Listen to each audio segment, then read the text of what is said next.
fazer em relação a isso.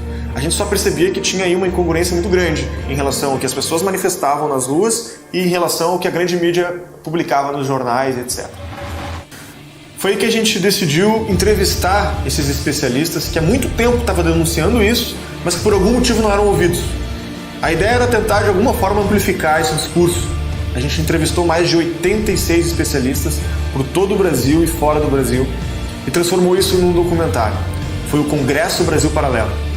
Foram 6 episódios que fizeram uma análise nua e crua do cenário atual que a gente vivia, quais eram as ideias que nos levaram até esse estado de caos e principalmente quem estava envolvido, quem estava comprometido com essas ideias.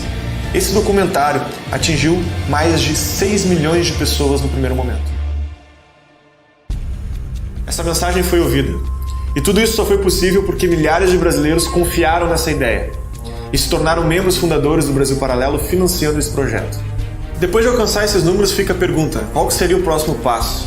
Como agir diante de um cenário de caos como esse, onde a maior parte dos brasileiros que têm consciência desse problema costumavam dizer que a melhor saída para o Brasil é o aeroporto? Como lutar por algo que você não sente orgulho? A gente começou a perceber então que o próximo passo seria desenterrar a memória dos grandes homens da nossa história, resgatar o orgulho de ser brasileiro. Foi então que a gente produziu a série Brasil, a Última Cruzada. Nós contamos com a presença de mais de 50 especialistas que ajudaram a devolver a história que nos foi negada. Não tem como a gente construir um futuro melhor para o nosso país se a gente não conhecer os erros e acertos que nos formaram. Com isso, nós levamos a maior curadoria já feita sobre a história do Brasil para mais de 12 milhões de brasileiros. Além da internet, nós levamos os nossos documentários para o cinema, para salas de aula. Inclusive, temos depoimentos de professores que voluntariamente decidiram passar os documentários para os seus alunos. Isso é um marco muito importante, mas ainda há muito a ser feito. Nós estamos te entregando nosso comprometimento em causar o maior impacto cultural que o Brasil já presenciou. Nós precisamos de você para continuar esse trabalho e reverter as mazelas que a nossa cultura sofreu nos últimos anos. Não aceitamos dinheiro público. A continuidade desse trabalho depende do seu financiamento. Muito mais do que expandir a sua consciência por meio desses grandes especialistas, ao assinar o Brasil Paralelo, você está viabilizando com que novos documentários sejam produzidos. Não deixe de se tornar um membro assinante e garanta todos os benefícios disponíveis na plataforma.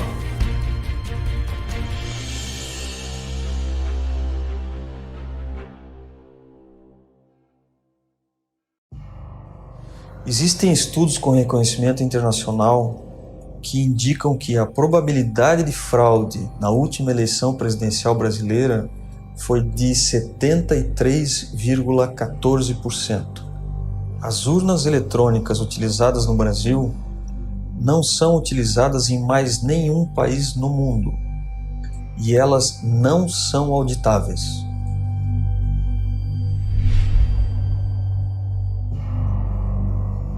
Meu nome é Hugo César Reichel.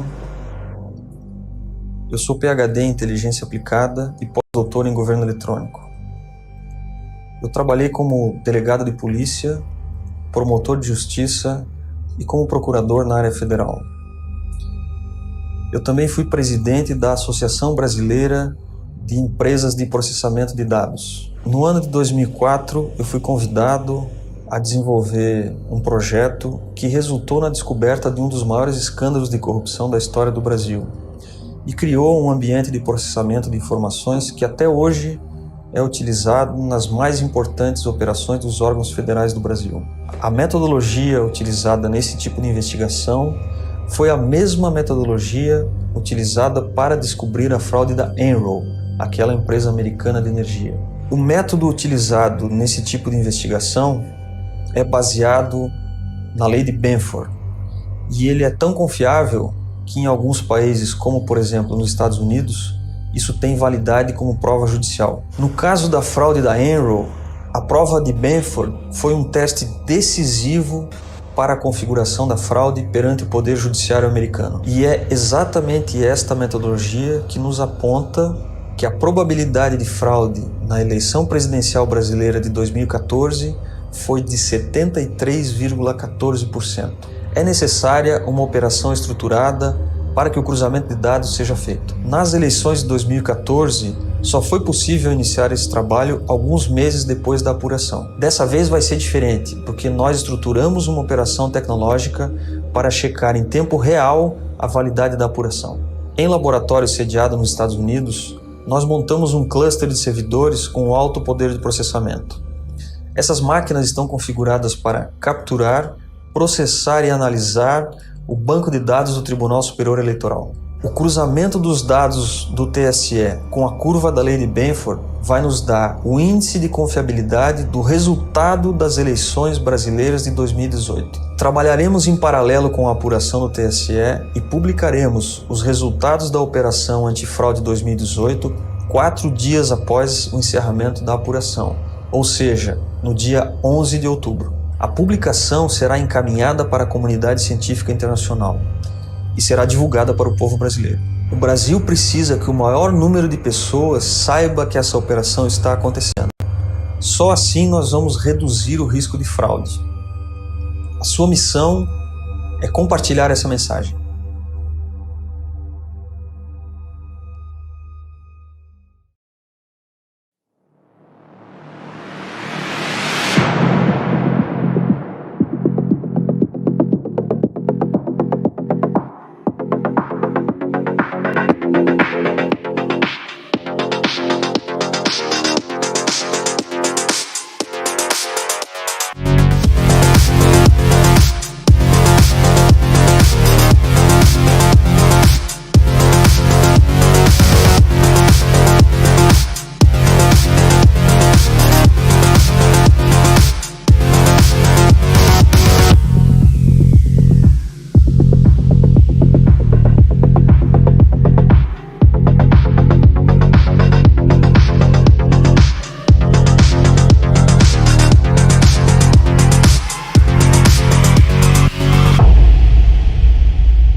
O que acabou acontecendo é que boa parte desse PSDB, que foi uma dissidência do PMDB, o velho MDB da época da ditadura, ou seja, o partido mais à esquerda permitido pelo regime militar, o PSDB ele acaba sendo uma dissidência. É engraçado você pensar numa dissidência de esquerda, porque nós não estamos falando nos partidos da luta armada.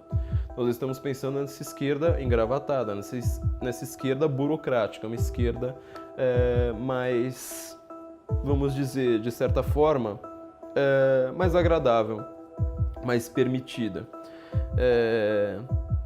E esse MDB ele acaba criando um novo partido, que é o PSDB, reclamando da corrupção do MDB. Quer dizer, apesar de todo o discurso da esquerda mais porra louca, aquela esquerda mais revoltada, aquela esquerda mais briguenta, aquela esquerda da luta armada, a esquerda das greves, dos sindicatos, ser um discurso de que a direita é extremamente corrupta, ela é autoritária, e não tem nada a ver com o povo, ela é elite, ela odeia o povo, ela não pega ônibus, ela tem nojo da empregada, etc. No final das contas, quem era o maior corrupto de todos era justamente aqueles que estavam mais alinhados à esquerda já desde a época do regime militar. Olá, eu sou Flávio Morgenstern e este é o Teatro das Tesouras.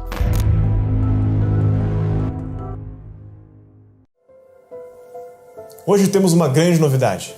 No final desse vídeo, apresentaremos o futuro do Brasil Paralelo. Há 2 anos passávamos pela nossa primeira grande provação. Ao lançarmos o Congresso Brasil Paralelo, levamos para milhões de brasileiros tudo aquilo que estava engasgado, o que o país inteiro precisava saber. Tudo isso só foi possível graças ao seu voto de confiança e o seu financiamento. Por causa desse ato de coragem, conseguimos dar um passo além do que parecia possível. Resgatar a experiência acumulada dos nossos ancestrais. Aprender com os erros e acertos que nos formaram. A série Brasil, a Última Cruzada, foi um salto em todos os sentidos. E levou para milhões de brasileiros o orgulho de termos nascido nessa terra.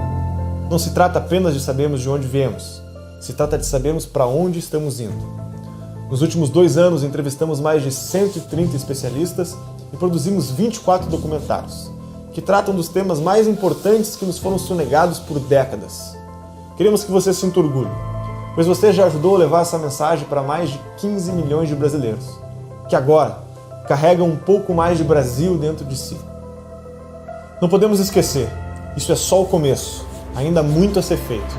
A cultura é o nosso fronte de batalha, e agora, mais do que nunca, precisamos de você como protagonista. O nosso terceiro grande passo se trata de solidificarmos essa aliança. É hora de garantirmos a continuidade do nosso trabalho.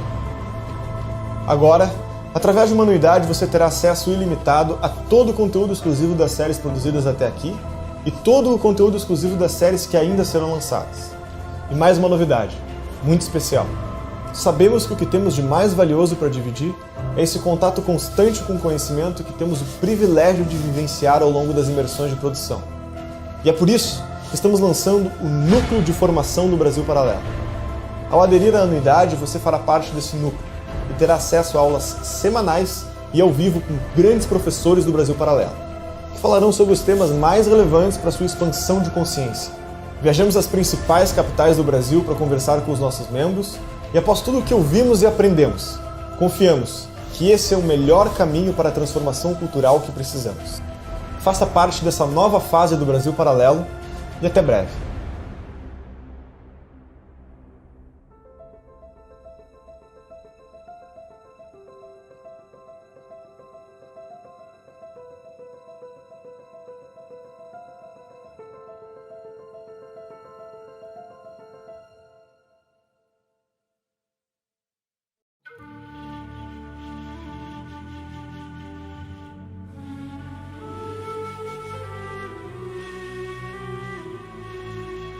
Portugal chega aqui em 1500 com essa missão dúbia, tornar rentável este afazer. Afinal, Portugal se transforma no Estado.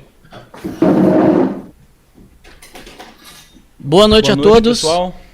Sejam todos bem-vindos aqui à live do Brasil Paralelo. Prazer estar com vocês aqui novamente e obrigado pelo apoio de todos vocês nessa batalha que tem sido a cobertura das eleições, a cobertura da Operação Antifraude. Nós trazemos hoje aqui algumas atualizações, algumas novidades sobre a operação, muito importantes de serem compartilhadas com todos vocês. Afinal de contas, vivemos tempos de muita incerteza e insegurança. Acho que essa é a palavra da vez, incerteza. Insegurança. Perfeito. O Lucas está com algumas informações importantes aqui. Nós estamos também com o Leandro Ruschel e Hugo Eschel, ao vivo conosco aqui, online, conectados. O Hugo, que é o cientista responsável pela Operação Antifraude.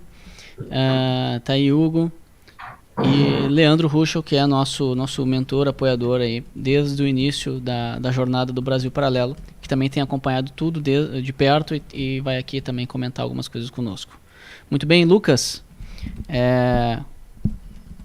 O que nós temos de novidade? Aconteceram algumas coisas hoje interessantes. Hoje foi um dia conturbado. Nós divulgamos semana passada o vídeo da Operação Antifraude, o pessoal já circulou todo o Brasil. Teve uma repercussão muito grande, o que corroborou aquela pesquisa que a gente vem comunicando há tempos aqui do Grupo Avast, de que 91% dos brasileiros não confiam nas urnas eletrônicas. Esse domingo foi taxativo para a gente perceber que isso não é só uma pesquisa no papel, e sim um anseio, uma angústia social, né? Parece mesmo que a cidadania, os cidadãos não estão confiando no sistema eleitoral que hoje escolhe os nossos líderes. E foram vários e vários vídeos circulados e bastante tumulto. O TSE se pronunciou, a Rede Globo se pronunciou inclusive a respeito do nosso vídeo, nos difamando e atribuindo mentiras incorretas, né?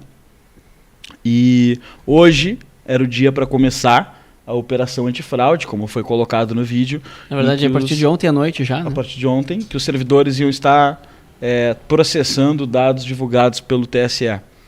O que nos surpreendeu, mais uma vez, tem sido uma jornada de surpresas essa Operação Antifraude. Era para ser só um método para tirar uma prova real das eleições, e o que a gente vem encontrando aqui, como toda boa história de investigação de filme ou alguma coisa assim, só que dessa vez na vida real com uma certa tristeza, obstáculos. E o TSE, hoje a gente conversou bastante sobre isso, o Tribunal Superior Eleitoral ainda não divulgou os dados das urnas, ainda não divulgou os boletins de urna que tem todos os resultados apurados por zona eleitoral e que é o que permite a auditoria, tendo em vista que nós precisamos dos números, é um processo natural da democracia, eles publicarem os extratos das urnas para que a gente possa criar, fazer os estudos necessários e fazer as inferências probabilísticas. Veja bem, até para ser bem didático, nós todos estamos acompanhando os números, né, através dos sites,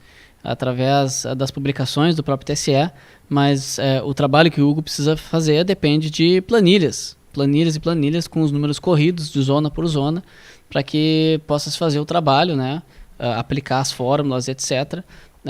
Não estamos falando aqui de nada de grandes inteligências artificiais, mas qualquer um que trabalha aí com números, com planilhas, com estatística, sabe que não há como fazer, se precisa dos dados primários, se precisa das planilhas, né? O TSE sempre disponibilizou isso e esse ano não disponibilizou. Nós entramos em contato com o TSE. Perfeito. E aqui eu peço a atenção de todos para o que aconteceu hoje à tarde. Nós entramos em contato com o TSE e tivemos um retorno no mínimo estranho. O Lucas pediu para quem atendesse que orientasse ele a como é que conseguia os dados, né, através do site, porque nós estávamos conseguindo. A pessoa prontamente disse, não está disponível. Bom, mas por que não está disponível? E assim seguiu o diálogo. Até que o Lucas falou, não, mas sempre foi disponibilizado, por que essa não está disponível? E aí a primeira pessoa que nos atendeu disse, bom, olha, me mandaram dizer que era isso aí, era só depois de 3 dias, eu não sei. Ficou aquele momento tenso. Quer falar com alguém responsável, eu te passo. Não, eu me lembro até que ficou um momento assim, uma tensão, a gente né? se olhou com uma cara assim, cara, tá acontecendo isso. Eu fico perguntando assim, mandaram eu falar, né? Tu vê que exatamente não essa é um frase. procedimento padrão, tá ali, mandaram eu falar. Tá gravado. Tá gravado isso. A gente gravou tudo. E aí logo em seguida, depois do silêncio, ela disse assim, bom, quer falar com alguém responsável aí diretamente e tal? A gente, sim, quero falar. E aí ela passou adiante. Quer continuar aí? E quando ela passou adiante, não sei qual foi o critério que ela utilizou para passar para alguém que pudesse falar conosco, foi solicitado de novo orientação para coletar os boletins de urna no site do Tribunal Superior Eleitoral. E a pessoa falou que era um procedimento padrão, que eles só iriam publicar 3 dias depois. E ofereceu se eu queria saber qual é a resolução, ou o que legisla isso, basicamente. Depois, até fazendo aqui uma observação, né, o Lucas fez pressão, né? Colocando, dizendo como assim, mas por que motivos e tal, até que ela ofereceu então que ela dissesse qual era a resolução. E aí a resolução é a resolução TSE 23.500. Ela reforçou primeiro que não era bem assim, que todas as eleições sempre foi assim, até 3 dias depois. Eu falei que não, que em outras eleições nós já pegamos os dados antes disso. E ela disse, não, eu tenho aqui o que legisla isso, que é a resolução TSE 23.554/2017. Aí o ano já chamou a atenção de novo, porque sempre foi assim, a resolução era de 2017. As atas preparatórias, artigo 236. Nós passamos isso aqui para o nosso time de pesquisa, o pessoal foi dar uma olhada, e aparentemente, embora a resolução seja de 2017,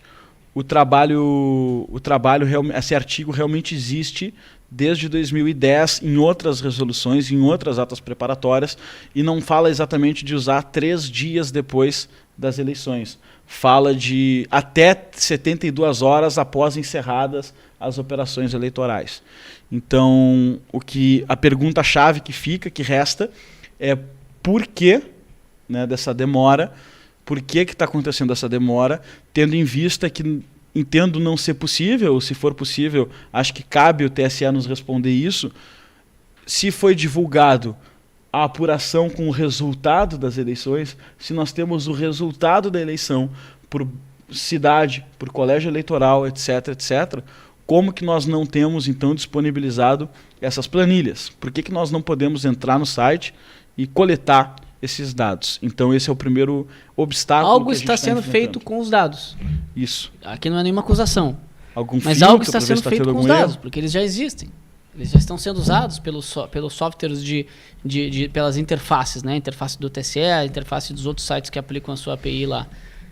Já está sendo usado, os dados já existem. O que está acontecendo com os dados que eles ainda não foram disponibilizados? E por que uma atendente do TSE tinha a ordem, né? Me mandaram dizer que era isso aí, 3 dias. Por que havia então essa ordem, né, prévia disso? Já é sabido de nós todos aqui, pelas notas emitidas, pelas declarações, né, dos ministros, que eles estão na defensiva com relação à insegurança da população. A posição deles até então é a defensiva. Eles não estão do lado da população no sentido de... Eles não estão tendo empatia, no mínimo empatia com o povo que está inseguro com as urnas. Eles estão na defensiva, dizendo que não, que está tudo certo. Jungmann, né? Ontem à noite, inaceitável que se tente fazer crer que urna é possível de fraude. Inaceitável foi o termo que ele usou. Então, eles estão em franco ataque. Outra declaração que nos assusta muito, a declaração da Raquel Dodge do Ministério Público, que disse que irão coibir vídeos falsos sobre fraude nas urnas. Vídeos falsos, que a gente sabe que já que esse adjetivo de falso, eles têm dado ao bel prazer aquilo que eles não conseguem nem justificar como falso ou verdadeiro. Mas o fato é, eles já estão dando um aviso, né, de que quem queira divulgar um vídeo sobre as urnas e que esse vídeo seja considerado por eles como falso, eles irão coibir. Ela ainda pondera, dizendo que a liberdade de expressão ela existe, mas que não se pode gerar uma instabilidade, etc. A meia liberdade de expressão, ela quer dizer que ela existe. Né? Hoje, outra coisa que foi deu bastante repercussão é que a Globo fez uma notícia falando o seguinte: conheço os fake news que estão acontecendo sobre as urnas eletrônicas, né? E no início da reportagem ele fazia um enunciado dizendo que estava rolando várias correntes eletrônicas com mensagens fomentando desconfiança sobre as urnas eletrônicas, e o primeiro post selecionado num conjunto de posts que eles trouxeram nessa matéria para checar se era verdade ou mentira era o nosso vídeo da Operação Antifraude. E aí eles botaram o título lá, né? Estudos indicam chance de uma probabilidade de 73,14% de fraude. Logo em seguida, antes da redação, carimbaram como fake, ou seja, falso, a resposta dessa pergunta. E aí, durante o texto, que começa mencionando que o vídeo foi publicado pelo Brasil Paralelo e reproduz a apresentação do cientista Hugo César Heschel, que está aqui conosco e faz ela no vídeo, eles vão colocando tudo sobre uma questão de relativizar o histórico profissional do cientista, do Hugo, e também relativizando o histórico acadêmico, dizendo que ele afirma ter feito, e fugindo dos princípios de jornalismo da própria Rede Globo, divulgados em seu site, de entrar em contato com as fontes. Não tentaram o mínimo contato com o Hugo, nem com o Brasil Paralelo, que veiculou a notícia. São contatos bem fáceis de conseguir, nós somos uma empresa. Não, e o mais sério de tudo, né, Lucas? Eles colocando como principal fonte para atribuir à nota uma falsidade o próprio TSE. Ou seja, em que país, né, em que mundo um jornalista usa como fonte o suspeito para dizer que, né, tá tudo certo. Afirmar tá tudo certo. Que aquela acusação é falsa. Seria mais ou menos dizer o seguinte: a Dilma Rousseff, quando estava na presidência, ela disse que não houve corrupção na Petrobras. Então, já que ela disse que não houve corrupção, então não houve. As acusações são falsas. As acusações são falsas. Seria mais ou menos a mesma coisa. Então, você pega lá os princípios os princípios jornalísticos que a própria Rede Globo posta no site dela, que envolve uma investigação ampla, o direito ao contraditório, né? Uma investigação independente, enfim, vários princípios aí que você precisa seguir para de fato avaliar uma informação, foram simplesmente rasgados, né? E simplesmente isso tem se repetido sistematicamente. Vejam, teve um vídeo que rodou as redes de um sujeito que tentou votar, dizia, né, pelo menos que tentava votar no Bolsonaro, e quando ela apertava o número 1 já aparecia a foto do Haddad. E aí ele voltava e tentava apertar de novo e aparecia de novo a foto do Haddad. Né? Acho que muita gente viu esse vídeo. Eu não sei se o vídeo é falso ou não, mas o fato é, a explicação que foi dada pelo vídeo ser falso e que foi aceita, né, como falso pela Globo, foi uma explicação dada por um TRE, se não me engano, o TRE de Minas Gerais, onde se coloca ali a opinião de, teoricamente, um perito. Só que se você vê o vídeo, fica uma perícia meio estranha, né? Aqueles argumentos utilizados ali são no mínimo estranhos. Um vídeo amador, totalmente. Agora, a questão é, como é que a Rede Globo pega uma explicação do TRE e coloca ali como válida e já coloca como fake, sem ter feito ela a perícia? Porque até onde eu saiba, a Rede Globo tem estrutura, tem recursos, né, tem meios para pegar um perito da Rede Globo, contratar um perito independente e fazer uma perícia no vídeo. Eles afirmaram, Leandro, que eles têm 70 jornalistas trabalhando no checagem de fatos. Pois é, mas qual é que é a dificuldade para a Rede Globo pegar um perito, contratar um perito, como já fizeram, eu já vi em vários casos, e fazer essa avaliação independente com laudo, dizendo, olha, eu acho que é falso. Né? Por que não fazer isso? E o que a gente está vendo? O próprio TSE, na apresentação, depois de uma enxurrada de pessoas relatando que tiveram dificuldades para votar, especialmente no presidente, se eu recebi dezenas, né, imagine quantas dessas denúncias não existem por aí. Nós vimos o pessoal do PSL falando sobre isso, o delegado Francisquini falando sobre isso, várias outras pessoas falando sobre isso.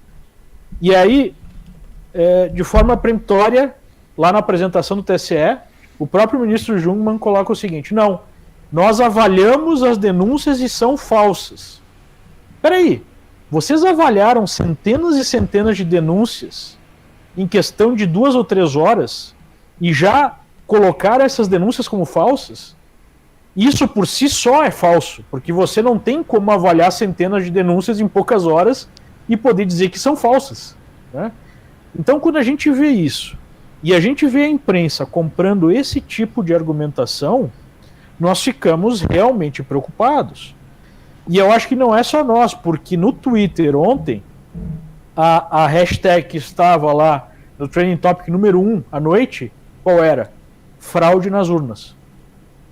Então, como é que nós vamos aceitar um processo eleitoral onde as pessoas não confiam nesse processo e não confiam por um motivo muito óbvio, né?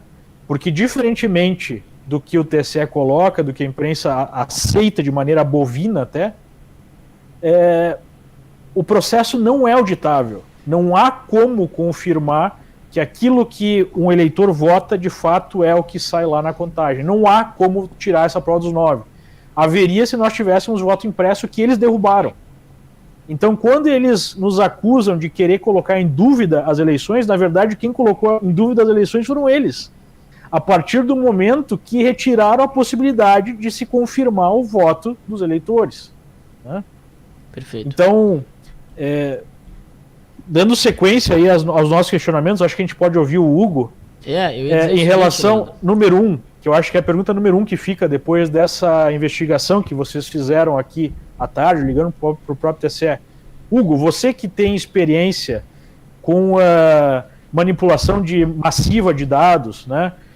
Enfim, com o tratamento desses dados, existe algum motivo para esses dados não serem disponibilizados? Existiria uma explicação, digamos assim, racional para isso, né? Por que esses dados não estão disponibilizados ao público?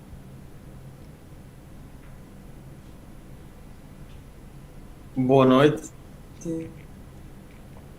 Leandro, tranquilo? Amigos aí? Olá, Hugo. Boa noite, Hugo. Boa noite, Hugo. Antes de mais nada, uma honra para mim poder guerrear ao lado de pessoas tão ilustres aí, tão qualidades, viu? Isso aqui está sendo uma lição para o nosso país e para nós aqui também.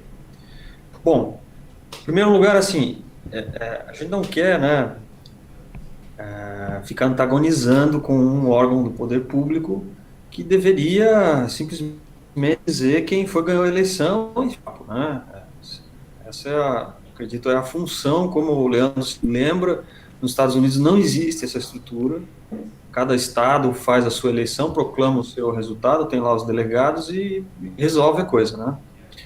Mas, enfim, era necessário que a gente pudesse ter acesso aos dados aí, e isso não está acontecendo. Claro, tem lá uma resolução que fala até 72 horas, mas eu entendo assim, vamos lá, hein? Se o processo todo se ele todo é automatizado, como está sendo propalado, então se a planilha de votos for lá da urna X, né, da sessão eleitoral Y, se essa planilha está lá, eu não sei por que razão ela não pode ser disponibilizada automaticamente, na hora exata em que ela chega lá. Então, se há entende? Porque se o Estado é suficiente para proclamar um vencedor, né, vamos dizer assim, o dado é suficiente para dizer que alguém ganhou a eleição. Por que ele não é suficiente para que a gente olhe? Perfeito. Perfeito. Quer dizer, alguém tem que trabalhar esse dado, enfim, o que está acontecendo? Que prioridade tem o TSE? Que prioridade tem o TSE frente a nós, frente a qualquer cidadão brasileiro com esses dados? Com a posse desses dados? Quem tem a prioridade da posse desses dados? Exatamente. Quem são esses dados? Então, nossa, assim, se o dado é automático e ele vale para dizer que o candidato A teve X votos, o candidato B teve X votos, e todo mundo tem que acreditar nisso, por que ele não é ser mostrado para todos nós imediatamente agora? Claro, eu imagino que alguém vai dizer que tem que organizar, que tem que tabular, que tem que compilar, e eu entendo que esse dado deveria estar aberto. Mas tudo isso só reforça que o sistema ele não é voltado para a transparência, para a segurança do povo. Tudo isso só prova isso. E a transparência deveria ser o princípio número 1 numa eleição, né? Então, Perfeito. Imagina o seguinte, o próprio TSE fala que é para você olhar o boletim de urna e depois conferir se de fato aquele boletim corresponde ao dado oficial. E aí na hora de apresentar esse dado oficial, demora 3 dias para apresentar esse dado oficial. Pô, que tipo de transparência é essa? Né? Então, num processo que já é cheio de falhas do ponto de vista de você poder auditar, do ponto de vista de você poder verificar o que está acontecendo, né, de saber como se totaliza todo aquele negócio, você ainda ter esse tipo de situação é realmente inaceitável. Né? Não sei quanto a vocês, mas para mim é inaceitável. Pessoal, hoje eu acordei, estava tomando café de manhã e pensando como pode ser possível, que ponto a gente chegou para ser polêmico, pegar uma lei matemática e aplicar nos próprios dados que o TSE divulga e falar para as pessoas o que está acontecendo na internet. Ó, essa lei aqui dá isso. Bom, aí o TSE não concorda, vai lá e responde, ou outro técnico não concorda. Não é isso que aconteceu, é isso que a gente esperava. Existia a desconfiança, mas a gente esperava uma postura mais tranquila, na verdade, né? O que a gente não está conseguindo, o que está cheirando muito mal, para não dizer que a gente não está conseguindo entender, é que o órgão do TSE parece extremamente incomodado e preocupado com essa tecnologia simples que está sendo aplicada, e a mídia totalmente desinteressada de fazer uma investigação. Não procuraram o Brasil Paralelo, não procuraram o cientista Hugo César, publicaram que a matéria é fake, reproduziram na íntegra a opinião do TSE, e a opinião do TSE fala de coisas que nós não afirmamos, inclusive. Fala de que não existe comprovação efetiva de que as urnas eletrônicas são fraudadas e já foi contratada auditoria externa por outros partidos na eleição de 2014. E aí eu separei 2 notícias para a gente travar contato aqui. Uma da própria Globo e uma de fora da Globo. Uma da própria Globo, em 2014, diz o seguinte: técnicos do Tribunal Superior Eleitoral relatam ansiedade com a apuração secreta no domingo. Isso foi na eleição de 2014, tá? Que é exatamente a que a gente aponta que teve a probabilidade de fraude. Técnicos do próprio TSE relatam ansiedade com a apuração secreta no domingo. E aí tem o subtítulo: entre 17 e 20 horas, somente 22 técnicos tiveram conhecimento dos resultados. Aécio liderou até 19h32, quando Dilma virou. Divulgação começou às 20 horas. Então, É óbvio que gerou uma estranheza na população o fato de ter sido secreto, o fato de apenas 22 técnicos terem acompanhado, de não ter o acompanhamento tradicional dos partidos, e isso aqui é uma fonte da própria mídia que está dizendo que nós somos mentirosos ao afirmar que houve essa desconfiança. E Lucas, hoje à tarde a gente fazia um estudo com o Hugo para entender melhor, nós estamos fazendo praticamente aulas com o Hugo aí, né, de física e matemática para entender melhor o processo, e analisávamos os dados de 2014 e de fato há uma anomalia nos dados de 2014. Há uma anomalia, nós estamos aqui afirmando fraude ou não, mas estamos afirmando, há uma anomalia. Eu queria fazer um alinhamento com o público aqui, nós temos 12 mil pessoas ao vivo, é natural, com um número alto de audiência, sim, uma vez que esse é o assunto do momento, esse é o assunto mais importante. Nós estamos aqui passando por vários pontos que são importantes, estamos tentando aqui ser objetivos, mas sim, precisamos passar por vários pontos, alinhar todo mundo aqui. Eventualmente alguém que está aqui não viu, não acompanhou todas as etapas do processo, eu peço que aqueles que já acompanharam todas as etapas, que eventualmente aqui a gente está repetindo algumas, que fiquem conosco até o fim, porque nós vamos passar aqui por todos os pontos, vamos falar da metodologia. Hoje nós tivemos uma tarde intensa aqui de estudos, nos preparando para fazer a análise, e temos aqui também proposições, né? Temos passos a dar e precisamos aqui compartilhar com vocês as novidades que as novidades, né? Ainda, então só antes disso, Henrique, se eu puder, eu queria fazer um contraponto, novamente aquela nota da Globo, eu vou pegar só um trecho, tá? Claro. Onde eles comprovam então que é fake o nosso vídeo, que já está com 1,6 milhão, né? 1.600.000 views aí no YouTube, dizendo que é fake, né? Então, o final da nota diz o seguinte, lá da Globo: sobre as possíveis fraudes e ausência de auditorias nas urnas eletrônicas, o Tribunal Superior Eleitoral afirmou, na última sexta-feira, que há 22 anos as urnas eletrônicas têm sido utilizadas nas eleições brasileiras sem nenhuma comprovação efetiva de fraude. O tribunal informa ainda que o resultado das eleições gerais de 2014 foi auditado de modo independente, por iniciativa de partido político, sem que qualquer irregularidade fosse identificada. Ok? Aí olha que interessante, no dia 30 do mês passado, a equipe que fez essa auditoria, entre aspas, lançou uma nota pública. O que essa nota diz? Né? Essa nota diz, né, assinada aqui por vários técnicos: Clóvis Fernandes, professor titular do ITA, Marcos Simplício, professor da Poli-USP, Amilcar Brusano Filho, engenheiro, Márcio Teixeira, engenheiro, Marco Antônio Carvalho, analista de sistemas. Vem apresentar esclarecimentos para corrigir grave desinformação e interpretação errônea sobre o nosso trabalho, recém-divulgado pelo diretor do Departamento de Cooperação e Observação Eleitoral da Organização dos Estados Americanos, né, que disse que não foi identificado fraudes, ou seja, o mesmo que o TSE está falando agora. As conclusões foram: primeira conclusão, o sistema eleitoral informatizado brasileiro não permite auditoria independente efetiva do resultado produzido. Essa foi a conclusão. Ok? Perfeito. Então, a mensagem do TSE é fake. É uma fake news. Né? Eu tenho aqui outra fonte, é uma informação falsa, é uma desinformação. E quem escreveu essa matéria não se deu ao trabalho nem de consultar o Hugo, né? Nem o currículo do Hugo é interpretado, porque fala que um homem, como se fosse alguém, né, qualquer que não tivesse larga experiência no que tema, se diz, fosse, né? A linguagem fala, né, que se diz, ou seja, eu não vou conferir, não vou jogar não vou jogar o nome dele no Google e pronto, vou dizer que é suposto. Não acionaram, não perguntaram nada para o Brasil Paralelo e simplesmente repetiram uma nota que nós já vimos aqui, é fake, do próprio TSE, porque os próprios auditores do processo vieram informar o público que não é possível auditar. Né? Então, vejam a que ponto nós chegamos. A imprensa brasileira em peso, ao invés de fazer a sua investigação e seguir os seus próprios princípios jornalísticos, né? No caso da Globo, da própria Globo, simplesmente repete a nota do TSE. E isso não é jornalismo. Né? Eu queria ler uma outra fonte, Leandro. Isso não é informar a população. Me desculpem, né, sem querer ser ofensivo nem nada, mas isso é desinformar a população. Perfeito. Nisso que você está falando, Leandro, eles falaram que as urnas são totalmente auditáveis, como você falou, já passou por uma auditoria em 2014, que você colocou aí que os próprios auditores colocam, né?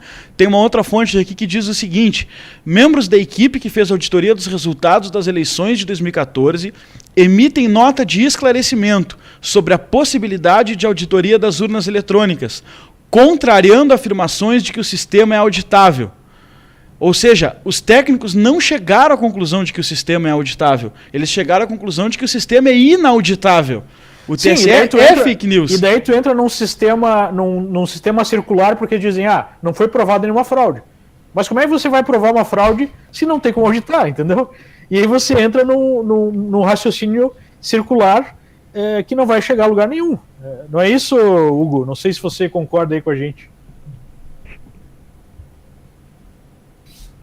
O Lucas estava falando uma coisa interessante ali, acho que vamos ver o Lucas concluir a observação dele, que eu tenho interesse no que ele estava falando ali. Você pode, Lucas? Oi, sobre eles dizerem que as urnas não são auditáveis? Isso, exatamente. Essa nota foi a mesma nota que o Leandro fez referência? Essa outra nota está disponível no nosso site, coisa que nem a Rede Globo se deu o trabalho de consultar. Tem um site que o vídeo divulga, que é operaçãoantifraude.com.br, e lá nós colocamos uma série de matérias, pesquisas, etc.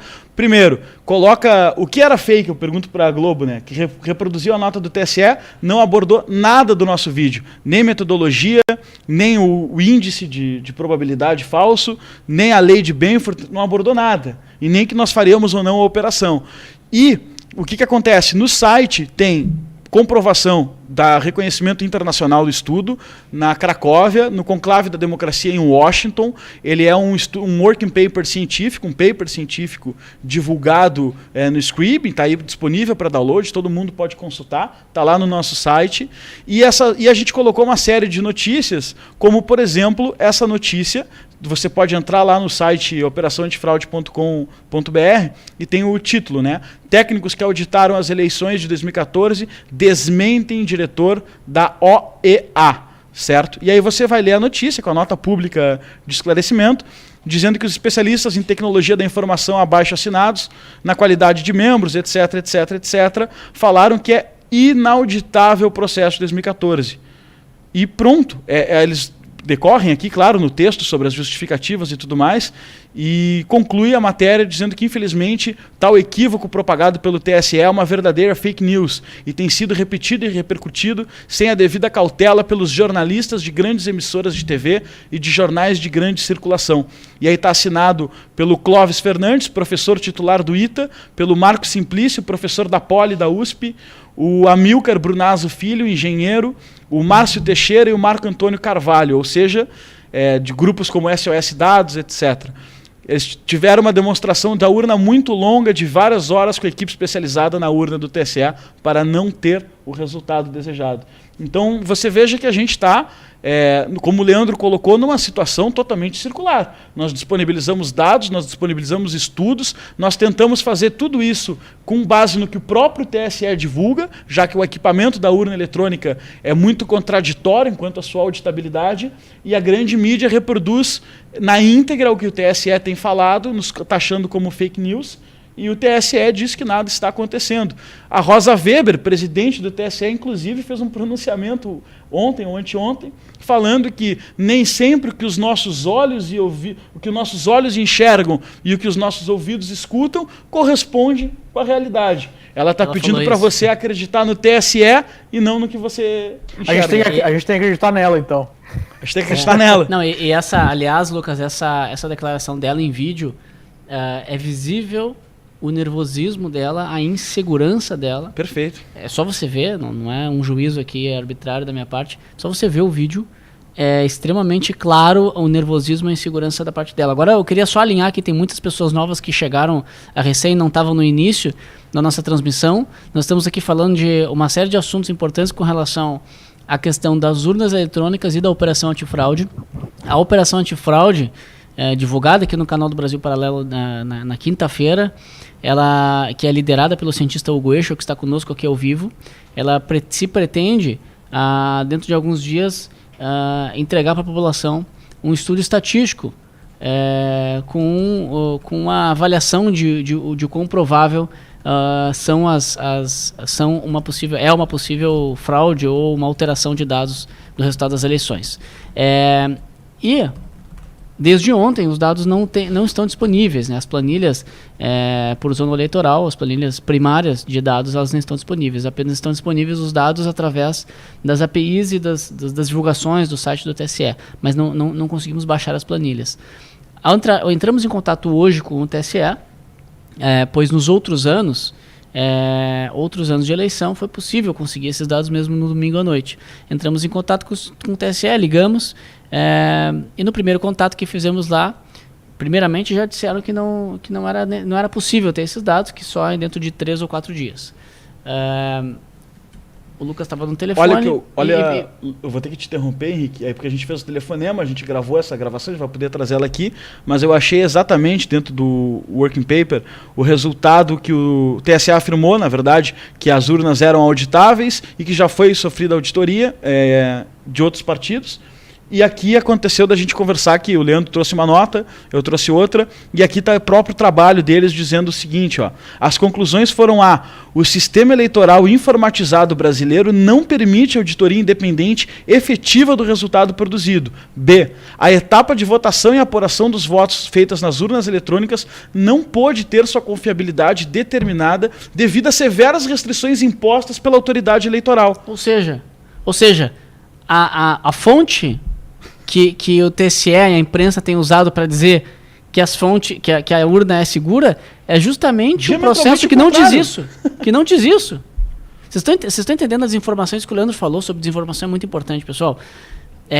O que nós temos que entender é o seguinte: o que está sendo dito não é o que é. É grave, é nesse nível de superficialidade. Não é nem que possa haver interpretação ou não.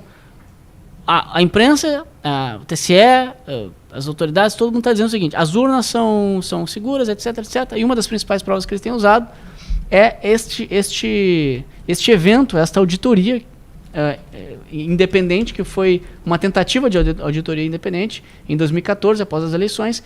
E o relatório dessa auditoria diz isso que o Lucas acabou de dizer. Diz que não foi conclusivo, que foi difícil porque as exigências impostas não permitiram, de fato, a realização da auditoria. É desinformação. Pergunta para o Hugo em relação a uma denúncia que existiu em relação a opinião dele como técnico, tá? Talvez ele saiba responder, talvez não, mas eu preciso fazer essa pergunta porque ficou martelando na minha cabeça o dia inteiro.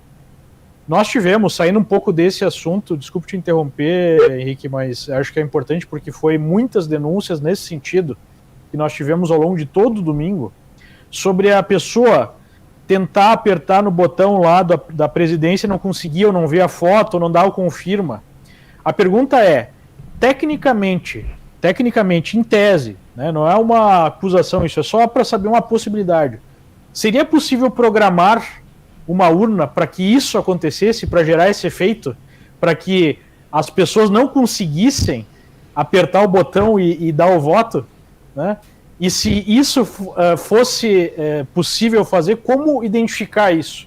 Como, de alguma forma, identificar que isso foi feito? São duas perguntas, na verdade. Leandro, excelente pergunta. E, tecnicamente, sim, isso pode ser feito. Sim. Uhum. Como identificar? Sem o comprovante impresso de voto, impossível. Uhum. Nesses termos que os nossos amigos do ITA colocaram aí, né? Quer dizer, se não eu não consigo entrar dentro da análise do fluxo de dados, quer dizer, é o que está dito nesse paper deles aí, no white paper, é impossível verificar isso, né? Inclusive, queria parabenizar esse pessoal que essa nota é gente corajosa. A gente precisa de gente assim no Brasil. Não adianta esse negócio de ter valentia de Facebook e WhatsApp e na hora que o bicho pega sai todo mundo correndo. Tem que ser gente de fibra, escrever o nome e assinar embaixo. É assim que nós estamos fazendo aqui. E vir chamar isso de fake news é falta de caráter quem faz um negócio desse. Viu? É falta de caráter. A gente não aceita isso. Nós vamos brigar. Nós vamos brigar onde a gente tiver direito. Mas o que o Leandro comentou antes é exatamente isso, né? É um efeito solar, né? Quer dizer, eu não deixo auditar, aí eu digo que nunca houve fraude, porque nunca foi auditado. E não foi auditado porque ninguém comprou fraude, então não precisa auditar, porque não foi comprovado, porque não precisa auditar, porque não teve. Então, peraí, nós estamos aqui fazendo o quê, então, né? Enfim, vamos adiante. Viu? É mais ou menos que nem nas eleições lá da Coreia do Norte, né? O cara ganha com 99,9% dos votos, então tá todo mundo feliz, não tem por que mudar o governo, pô. Tem um outro ponto que eu queria trazer. Eu só queria terminar antes, eu tava ali falando, algumas pessoas talvez estejam curiosas com a história do TSE, que não ouviram no início, só para finalizar então, foi nos negado isso, dito que só em 3 dias ia ser disponibilizado, o Lucas insistiu, dizendo que então em outros anos isso teria sido viável, até que depois de uma certa pressão, essa funcionária do TSE disse assim, não, assim, ó, me mandaram dizer que era isso aí. Me mandaram dizer, quando ela falou essa frase, vocês também devem ter achado ela bem pitoresca, a gente ficou meio assim, até num minuto de silêncio, a gente se olhou, pensou assim, nossa, tá acontecendo isso mesmo, né? E até que ela, depois de um pouco de silêncio, ela disse assim, olha, mas se vocês quiserem, eu coloco vocês em contato com alguém responsável direto. E a gente disse, não, pode colocar. Entramos em contato direto com essa pessoa, ela passou ali a ligação, e essa pessoa reforçou de que isso não era viável, né? Só dentro de alguns dias seria disponibilizado os dados. A gente insistiu, perguntou por quê, e até que ela nos entregou, então, nos deu informação de qual era a resolução, né? Em que isso era colocado ali, então, como uma regra, como um padrão de funcionamento. Ela deu essa resolução, a resolução trata-se de uma resolução de 2017, que no momento até nos pareceu que pudesse ser alguma coisa que foi feito pós 2014. Depois a nossa equipe aqui pesquisou, e sim, há essa adição ali, mas antes já havia também um outro artigo que previa que até 72 horas depois do resultado das eleições podia ser disponibilizado na planilha. E a gente discutiu aqui um pouco já com nossos convidados, de que a princípio não há motivo técnico, nem ético, nem de nenhuma natureza para que esses dados não estejam ainda disponíveis, uma vez que eles já são usados para confirmar o resultado. Uma vez que o resultado já está confirmado das eleições, por que não nos disponibilizar os dados? E caso haja algum argumento de que esses dados estão sendo organizados e tal, há um grave problema aí de transparência, né? Porque não há... organizar dado não é desculpa para não disponibilizar o dado para a população. Porque assim, disponibilizar o dado da forma como está hoje é legal, tá lá, a gente analisa, mas o dado primário, as planilhas são necessárias para iniciativas como a nossa, que vão fazer um trabalho um pouco mais elaborado, que é justamente o que a população precisa. Exato. Um trabalho um pouco mais elaborado. O trabalho da mídia, a renovação foi de X%, o deputado tal não está mais... Como o Leandro colocou, uma mídia como a Globo, que tem recurso da 6ª maior emissora do mundo, quando vê que a população, que mais de 90% da população não confia nas urnas eletrônicas como sistema eleitoral, devia contratar a melhor auditoria do planeta para fazer isso daí e fazer disso uma matéria no Fantástico. Seja para dizer no final, olha pessoal, podem confiar nas urnas. Mas não. O papel da mídia é lamentável. Nós também fizemos aqui uma pesquisa sobre a jornalista que fez a matéria inicial lá nos chamando de fake news, também algumas coisas que não são surpresa para nós em termos de posicionamentos, etc. Foco das matérias. Das matérias, tudo que a gente já conhece. Agora, queria trazer aqui uma outra questão também para a mesa. Conversamos aí hoje, não só eu, mas Leandro também, com algumas pessoas ao redor do Brasil que estão, como nós, preocupados e empenhados nessa batalha da transparência do processo eleitoral. Vários casos diferentes. Nós estamos com essa iniciativa, existem outras iniciativas também em prol disso, em prol de trazer mais transparência. O que nos parece até então, e nós queremos trazer aqui para vocês comentarem aqui, nos darem a percepção de vocês para nós, é que nos parece que talvez um possível caminho fosse nós iniciarmos uma campanha pelo voto impresso. Perfeito. Aprovado no Congresso e derrubado pelo STF. Já está aprovado no Congresso. Foi derrubado pelo STF de forma também estranha. Também que nós podíamos aqui discutir horas sobre o quanto isso foi estranho e arbitrário, mas soube hoje também que atualmente toda urna ela já dispõe do recurso de funcionar com cédulas. porque isso já é um dispositivo que há justamente no caso das urnas darem problemas, etc. Isso já ocorre, já existe esse recurso. Então quem me trouxe essa informação disse que uma eventual pressão em torno disso, e se essa sim fosse a decisão do TSE, que haveria sim possibilidade do segundo turno ser com voto impresso. Claro que a gente sabe que, se depender da vontade e da postura dos órgãos públicos e da grande imprensa... Talvez tenha um incentivo a mais para que isso seja implementado. Eu hoje conversei com alguns parlamentares que foram eleitos, né, para esse novo Congresso, e todos eles colocaram o interesse de defender uma CPI das urnas. Uma investigação parlamentar sobre isso.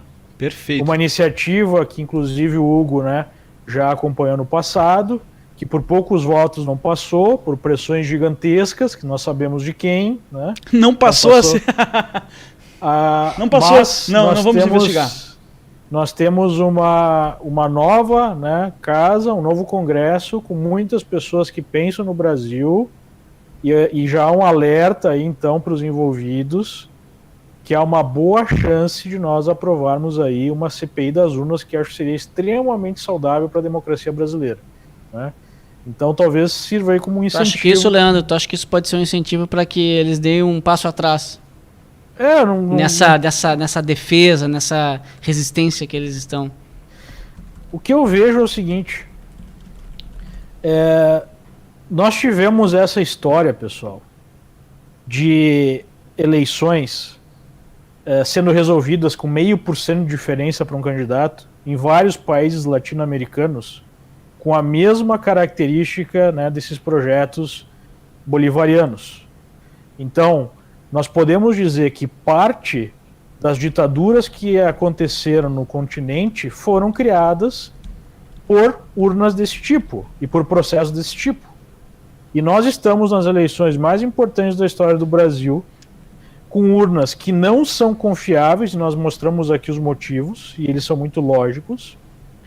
E nós temos aí um interesse muito grande de um desses partidos que tem exatamente o mesmo projeto, onde nós temos várias pessoas envolvidas com esse partido, cuidando desse processo, e há toda essa desconfiança. Então, esse filme já foi visto, esse é um repeteco. Né? E lembrem, na Venezuela, numa das últimas eleições que tiveram, o parlamento foi eleito, teoricamente, da maneira correta, porque a oposição ganhou. Né? Mas a presidência ganhou com uma pequena margem. E o que a presidência fez em seguida, junto com o judiciário do país, foi algo que o próprio Luiz Felipe de Orleans e Bragança apontou hoje no Twitter dele, né, o novo deputado federal. O que o executivo venezuelano fez em conjunto com a justiça venezuelana? Simplesmente fechou o Congresso. Né, e deu seguimento ao processo ditatorial, que hoje resultou em milhões de pessoas fugindo do país, milhões de pessoas sendo perseguidas ou morrendo de fome, ou enfim sendo presas por ser oposição. E, novamente, qual foi outro passo? Fazer uma nova constituinte, nos moldes bolivarianos. Que o PT nem esconde isso. Está na proposta de governo, uma nova constituinte. E aí a gente pensa, poxa, se tiver uma constituinte exclusiva, se eles conseguirem, né, enfiar esse goela abaixo da população, vamos levar esse pensamento adiante. Como é que essa constituinte vai ser eleita? Por qual sistema? E se uma eventual constituinte for votada e tenha que ser aprovada pelo povo, qual sistema, né, vai ser usado para ser aprovado? Então vejam o quanto esse instrumento ele é poderoso. Qual é o risco que nós estamos passando? Nós estamos indo para uma eleição onde há um partido que deixou muito claro, não só pelas suas ações, mas nas suas propostas, que ele quer instalar uma ditadura. Né? E nós temos um sistema que já foi utilizado por outros projetos parecidos para instalar essa ditadura e ganhar eleições com 0,5% de diferença. Leandro, tem uma pergunta aqui que conecta com isso. que a Beth Born enviou agora aqui no live. É possível verificar junto ao fornecedor das urnas o porquê das falhas? E aí vem uma notícia pior que a outra, né? Porque o que acontece? O fornecedor das urnas é uma empresa chamada Smartmatic. Tem no site ali, smartmatic.com, que é uma empresa venezuelana. Afinal de contas, a Venezuela deve ser algum polo de tecnologia seguro para nós encomendarmos os produtos de lá. E o software que é desenvolvido dessas urnas tem peculiaridades específicas desenvolvidos pelo próprio TSE.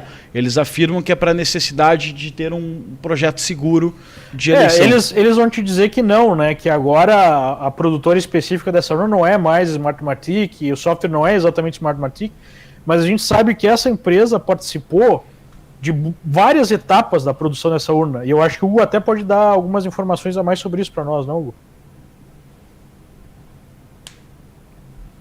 Positivo, Leandro. E outra empresa envolvida, bom, na verdade cluster, né, de empresas ali, e a gente também não quer, né, poxa, questionando o TSE nas suas formatações tecnológicas, né, eles fizeram as deles lá, né, mas o que acontece assim, tem um cluster de empresas ali, e existe uma delas que é a Diebold, que é pior ainda, né? A Diebold foi condenada nos Estados Unidos por práticas de corrupção. Essa notícia já correu o mundo aí, foi checada e é verdadeira. Tem um procurador lá que denunciou práticas criminosas. Então, assim, ó, não combina com aquilo que está esperando de um processo. De ter empresas que estão sob suspeita, aí tem essa história toda, né? Quer dizer, eu quero ver e não posso ver. E aí quem questiona já é imediatamente taxado de conspirador, né? Agora eles vieram com essa aí que, né, querem criminalizar a todos nós aqui, né, porque estamos questionando, e que questionar a isenção da justiça é uma leviandade. Nós estamos propondo auditoria independente. Em qualquer país civilizado do mundo, o governo do outro lado lá, as autoridades públicas, iriam adorar, porque se uma autoridade pública está fazendo tudo certo e ela vai passar por auditoria independente, ela vai ganhar um atestado de boa conduta. As pessoas deveriam estar felizes. Olha que maravilha, vai ser feita uma auditoria, né? Se a auditoria Exatamente. é matemática e estatística, não tem nada de pessoal nisso, ela vai comprovar que o processo está correto. Então, por que essa ressalva toda, né? Por que de repente estão entrando que não pode fazer e que a gente tenta, enfim, tá uma história toda, né? Como disse o Lucas, assim, o cheiro não está bom. Inclusive, ia pedir, Lucas, esse doutor aí que você leu para nós, dos especialistas, conversar com o pessoal para botar na área técnica ali do site Operação Antifraude. Acho que é muito importante. Vamos colocar tudo sim. A gente tem disponibilizado toda essa documentação que dá respaldo às notícias, pesquisas, trabalhos científicos, etc., no site Operação Antifraude. Nós estamos constantemente atualizando eles. Se você que está nos assistindo também tiver acesso a algum documento respaldado que possa colaborar com isso, envie aqui para a gente, para o Brasil Paralelo, que nós vamos triar ele e ver se está nas conformidades para entrar no site. Procurando pela Diebold aqui, a gente vê o tamanho das multas que eles tomaram nos Estados Unidos e os escândalos de corrupção que eles protagonizaram, né, Hugo? E no site da smartmatic.com está aqui o Brasil como case. Eleições no Brasil, contratos firmados por licitações. Você pode entrar lá, smartmatic.com, e entrar em experiência Smartmatic. Aí vai ter o case do Brasil. Eleições no Brasil, 2012, 2014, 2016, e fala das licitações que foram firmadas para desenvolver as urnas eletrônicas. Tem a Diebold, que é outra empresa que fornece, e o sistema com peculiaridades desenvolvidas pelo próprio TSE. É um polo tecnológico, né? É diretamente da mais alta tecnologia. Prezados telespectadores, eu quero reafirmar aqui o compromisso do Brasil Paralelo na disseminação das informações. O nosso compromisso aqui é investigar, estudar, compilar esses dados, produzir esses materiais. Vocês já conhecem o nosso histórico aqui de compromisso com a verdade, e nesse momento nós estamos com essa operação diferenciada, diferente inclusive daquilo que nós estamos acostumados a fazer. Nós temos aqui um compromisso com o povo brasileiro. Sim, talvez uma possibilidade, essa luta pelo voto impresso. Ainda temos que avaliar algumas prerrogativas e analisar bem a viabilidade disso. Nós precisamos fazer, cada passo aqui que nós vamos dar tem que ser um passo muito bem estudado. Somos um grupo sério aqui de pessoas que querem fazer um trabalho sério. Não adianta aqui também nós deixarmos nos tomar por emoções, e obviamente contamos com o apoio de vocês. Agora, essa operação antifraude especificamente, ela vai utilizar uma metodologia estatística que, apesar de ter sido um avanço científico maravilhoso, matemático, né, é possível de se entender, é possível dos leigos entenderem. Nós aqui somos leigos no assunto, não demoramos muito para entender. Eu tenho certeza que o nosso público aqui, muito qualificado, também não tem dificuldade de entender. Eu queria pedir pro Hugo, obviamente, e pro Lucas, para falarem um pouquinho com relação à metodologia. O Lucas hoje estava aqui depurando com o Hugo à tarde essas informações para tentar. O nosso trabalho, né, vocês que já nos conhecem, sabem que o nosso trabalho é tentar traduzir as coisas que são um pouquinho mais complicadas. Então eu queria pedir só para a gente dedicar um pouquinho de tempo para alinhar todo mundo aqui que está nos assistindo, para vocês todos terem, inclusive, a segurança do que é que vocês estão apoiando, porque eu sei que vocês estão nos apoiando. Operação de fraude, continue nos apoiando, mas eu acho que vale a gente. Eu quero deixar a parte técnica da explicação para o Hugo. Só quero comentar que nós esperávamos, quando divulgamos o projeto, que toda a polêmica fosse em cima da metodologia. Será que a metodologia é boa? Será que é ruim? Será que é adequada? Será que é inadequada? Só que nem a mídia, nem o TSE, nem nenhum dos envolvidos questionou a metodologia. Simplesmente passou batido. Eles falaram de outras coisas que não condizem com a pesquisa. E sobre essa questão da metodologia, a lei de Benford, como mencionado no vídeo, não só usada nas cortes americanas para condenar empresas fraudulentas como a Enron, que é uma empresa muito famosa, tem até o documentário The Smartest Guys in the Room, que conta toda a história, recomendo. Também tem um portal, o portal do Tribunal de Contas da União, tem uma notícia sobre aplicações da lei de Benford à auditoria das obras públicas.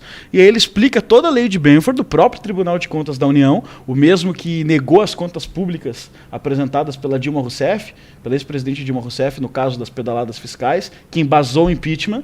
Ele usa a lei de Benford para investigar, e até se gaba disso aqui, é o portal Inova TCU, então Inova Tribunal de Contas, e no final ele coloca assim, as áreas interessadas em conhecer melhor as possibilidades de aplicação da lei Newcomb-Benford nas fiscalizações do TCU poderão entrar em contato diretamente com a servidora. E aí conta aqui que, se estiverem interessados, eles podem inclusive promover palestras para propagar esse conhecimento. E falam como se fosse a última, como é que eu vou dizer, tecnologia que eles aplicam para fiscalizar contas públicas. O próprio Tribunal de Contas da União, essa matéria está no site deles, é só pesquisar aplicações da lei de Benford à auditoria de obras públicas. Inova TCU. Inova TCU, é a inovação do Tribunal de Contas da União. Hugo, explica para a gente o porquê da escolha dessa metodologia. Ótimo, e primeiro temos que dar parabéns a esse pessoal do né, gente altíssima qualificação lá dentro, analistas muito preparados, né? Então, mostrando aí, estão indo atrás da inovação, trazendo para dentro do setor público. A gente espera que isso se espalhe por outros órgãos também, né? Isso para a gente entender por que em um lugar isso é aceito e ali quase que do outro lado da rua, né? Pertinho ali, e do outro lado isso é demonizado. Então, me parece assim uma esquizofrenia sei lá, da instituição, um negócio muito estranho isso. Né? Mas vamos lá. Eu não sei se o Leandro tinha ficado com uma pendência de uma pergunta. Se tiver, Leandro, avisa que a gente aproveita e retoma aqui, tá? Não. Só adicionaria que talvez o ataque não tenha sido em relação à metodologia, porque se o próprio TCU já avaliza essa metodologia, ficaria meio chato para o TSE dizer que ela não pode ser utilizada, né? Mas enfim, siga em frente aí.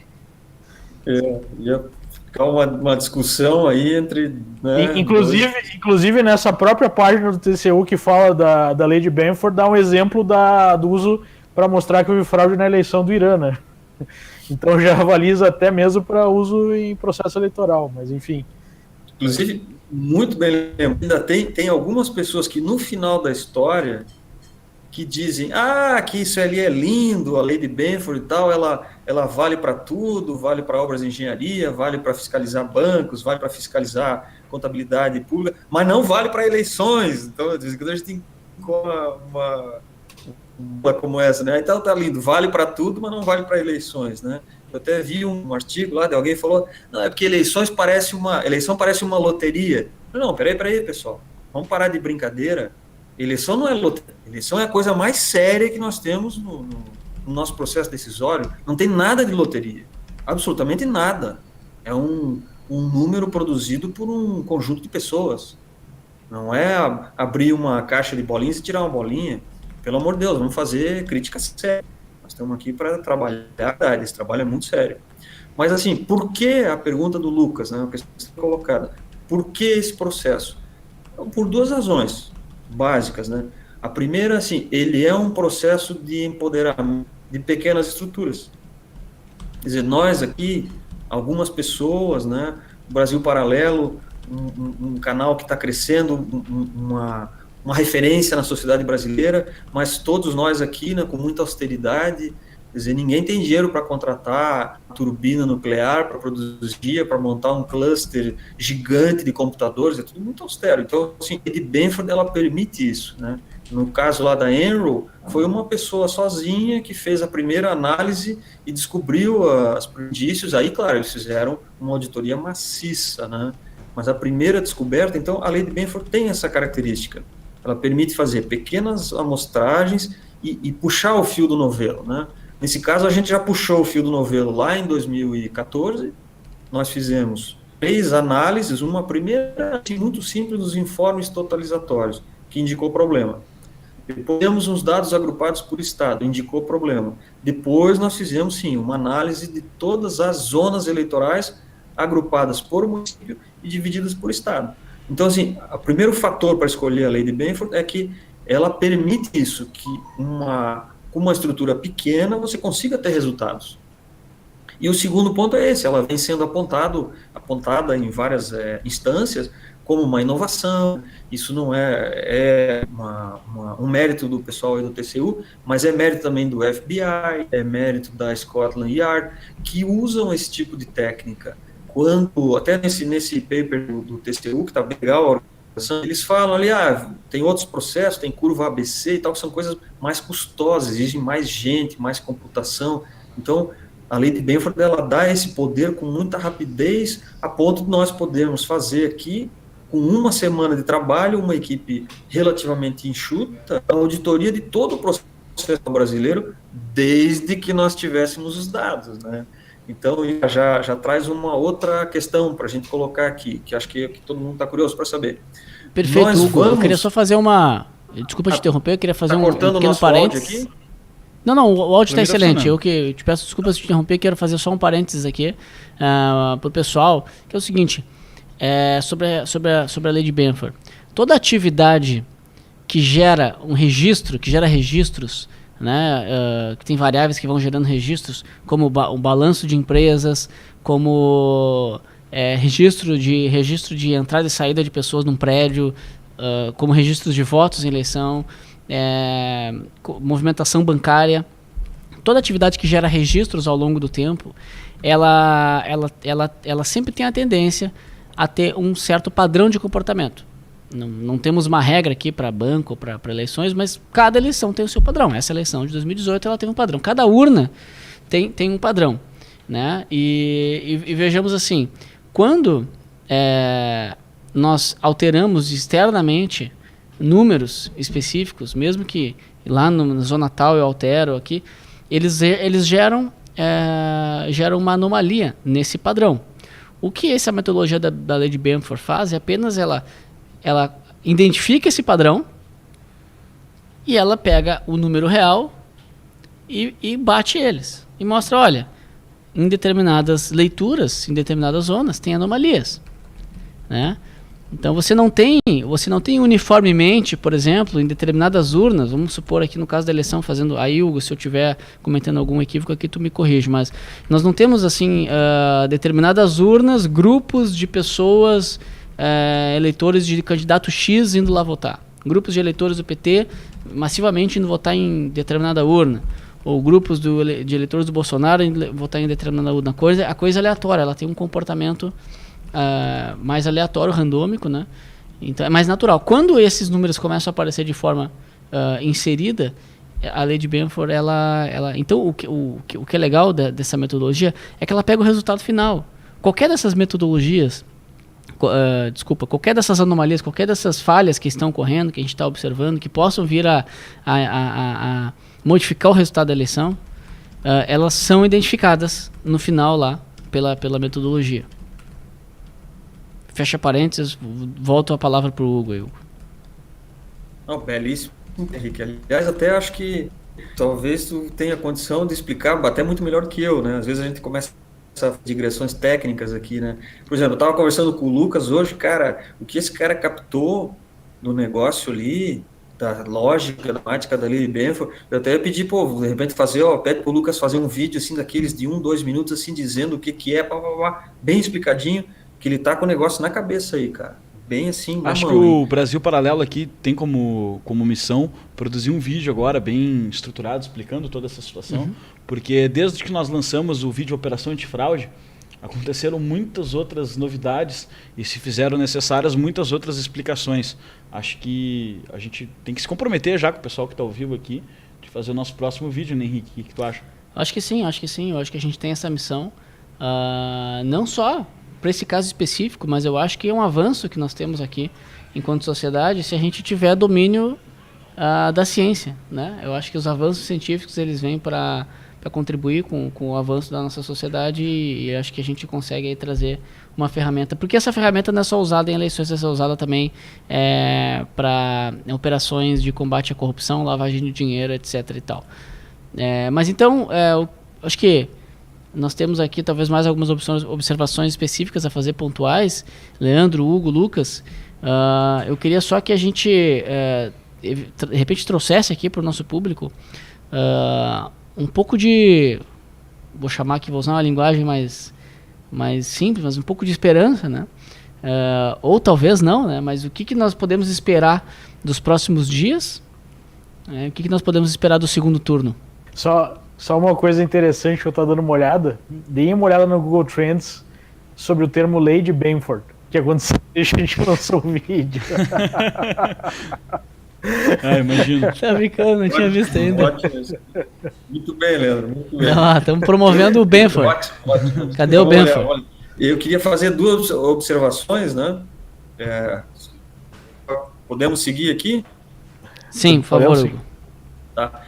Primeiro, assim, eu vi no retorno aqui, eu estava um pouco, né? Se quiser deixar só o meu áudio também não tem problema, tá? São 2 coisas muito interessantes.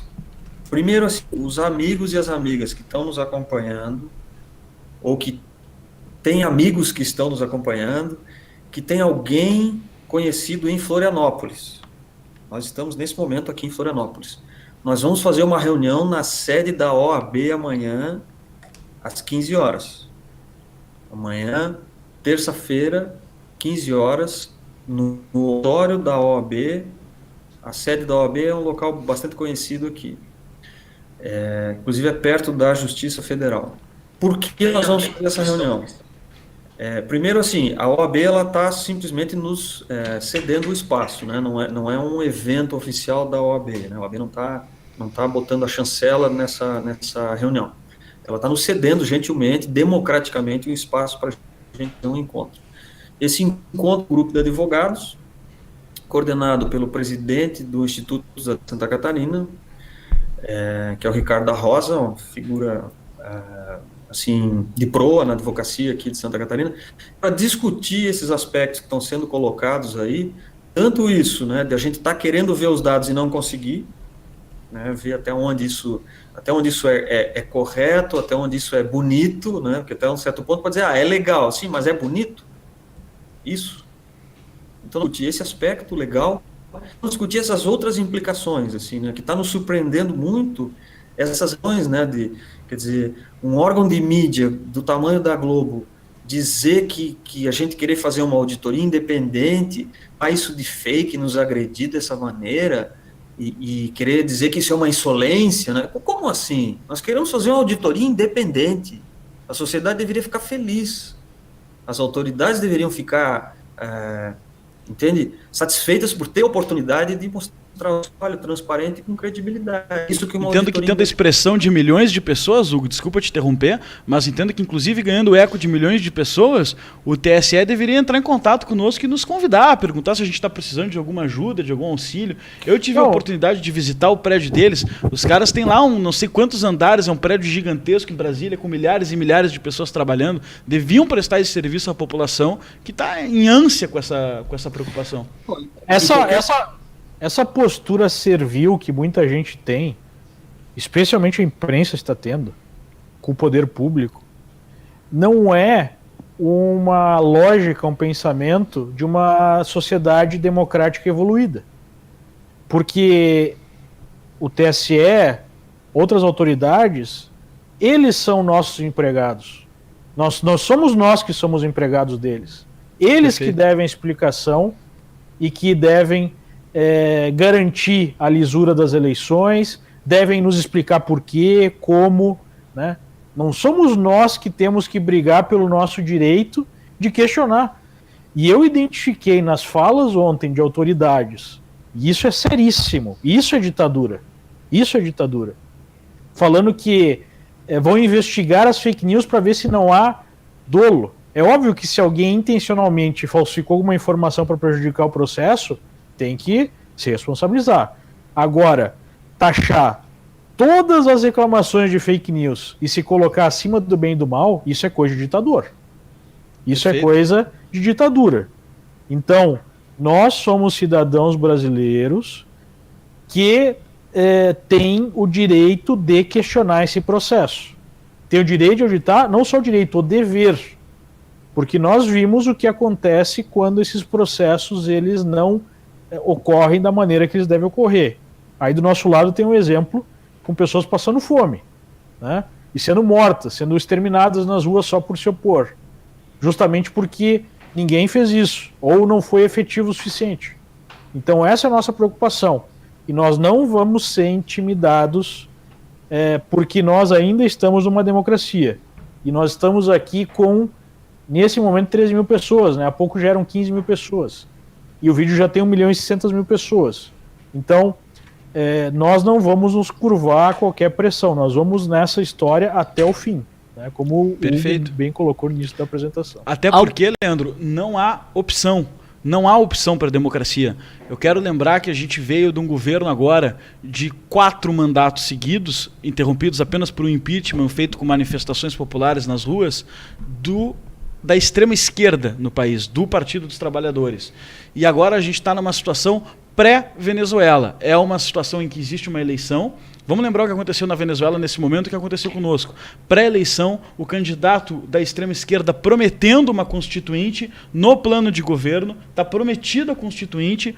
As urnas que vão aprovar essa constituinte são exatamente as urnas que foram fornecidas na Venezuela, as mesmas empresas envolvidas na história, exatamente como aconteceu. O candidato na Venezuela se reelegia de forma cada vez mais estranha, e cada vez mais a população desconfiava, até que foi proposta a nova constituinte e todos foram às urnas.